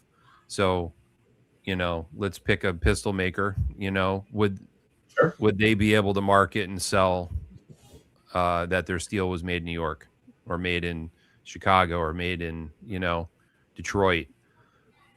I think that would move the needle for their customer base. One of the really interesting spots that you don't always think of for cutting edge metal is automotive. Yeah. So we all think about like car bodies and stuff, but as we move to more turbocharged, smaller engines, higher pressure turbos, there's a lot of material science in a car engine. Yeah. We all probably know the name like ARP, right? The fasteners and things like that. There's a lot of engineering that goes into fasteners and bolts, and that might be a world that could spawn something. But really you need that industrial base to then spin off into the cutlery world, because unfortunately the cutlery market's so small. So if you had somebody in that world that would spin it off and do something, that would be a place you could look. We've certainly seen in the last, under this current administration, we've seen a lot of foreign investment in American manufacturing. Billions and billions of dollars are being pumped back into making things here, and not the least of which is auto, and they need bolts, right? They need fasteners from somewhere. And Absolutely. If they can source it locally and there's a tax advantage to it, then all the better. So it feels like a good time. It feels like a good time to do it. Yeah, absolutely. So maybe somebody's crazy enough to do it. And I hope if that crazy person exists, we'll have them on the show and they can maybe shed some light on what craziness is next in the future. I think we're narrowing in on our hero, Tom. I think so. I think we should probably wrap it up about now. Oh my God. I kids didn't look in a while in the room. They got home. They left to give me some quiet, but the noise is returning. So I think that it's not getting through the microphone. So that's good. That's okay. It's okay. Yeah. I just hear it in the background, like they're home. They're waiting. Yeah. Kim's probably back there going, get a little louder. Be a little louder, guys. Well, usually they come through the door and usually they decide to hang out right there and make noise. But now they're making noise over there. So it's, gotcha. Yeah. Well, gentlemen, it was 2.5 hours. It felt like 15. It was awesome to spend time with you guys. And, I wish we could have spent some time at Blade Show, but next year, y'all better be there if I don't see you sooner. So thank you again for the opportunity. And I hope the audience likes seeing kind of a different side of the world. You delivered as advertised, Andrew. Thank you for being here. I'm so glad you could be on the show, and I'm glad to meet you. And I hope I can tell everybody liked it because the comments were just dead. Normally it's just rapid fire the whole show, and everybody's just watching. I can tell everyone liked it because we're 2.5 hours in, and we have the same number of people that we had 2 hours ago. Awesome. Also a good sign. Well, that's a better metric. Well, thank you again, guys. It's a pleasure. I'm going to try to learn sharpening. I'll probably do a video of how terrible I'm doing, but I'll make a commitment to you. I will try to figure that out and try not to muck it up. It's really satisfying. It'll make you love knives for a whole new reason and dislike them for a whole new reason. And you'll appreciate a good design more than ever because, like Tom said earlier, can you live with it? Can you sharpen it? Right. It's important. Freight and lock cam. It's like any other hobby too, though. It's like any other hobby. Just warning you, because everyone tries to get into sharpening, and it's just like when everyone gets into knives, like, I'm just going to start with budget stuff. It's okay. I don't need. You get what you pay for, and on sharpening, you don't have to invest a ton of money, but you do get, to some degree, better stuff is better, and it leads to less frustration in the end. So if you do want to get in there, hit me up, and we'll talk through some plan of attack. Tom's fickle too, so the second something new comes out, he's ready to sell his old stuff. It's a good chance to swoop in. Ooh, all right. Well, maybe I'll get coupon code Tom, and that's right. that'll start my adventure into sharpening. That's right. Well, thanks again for being here. I'm glad you could make the time. Appreciate it very much, and look forward to talking to you again soon. Absolutely, gentlemen. Let's do it again when there's some big news to share, hopefully. Sounds good. I like it. All right. Thanks again. Take care, guys. Good night, everybody. Night.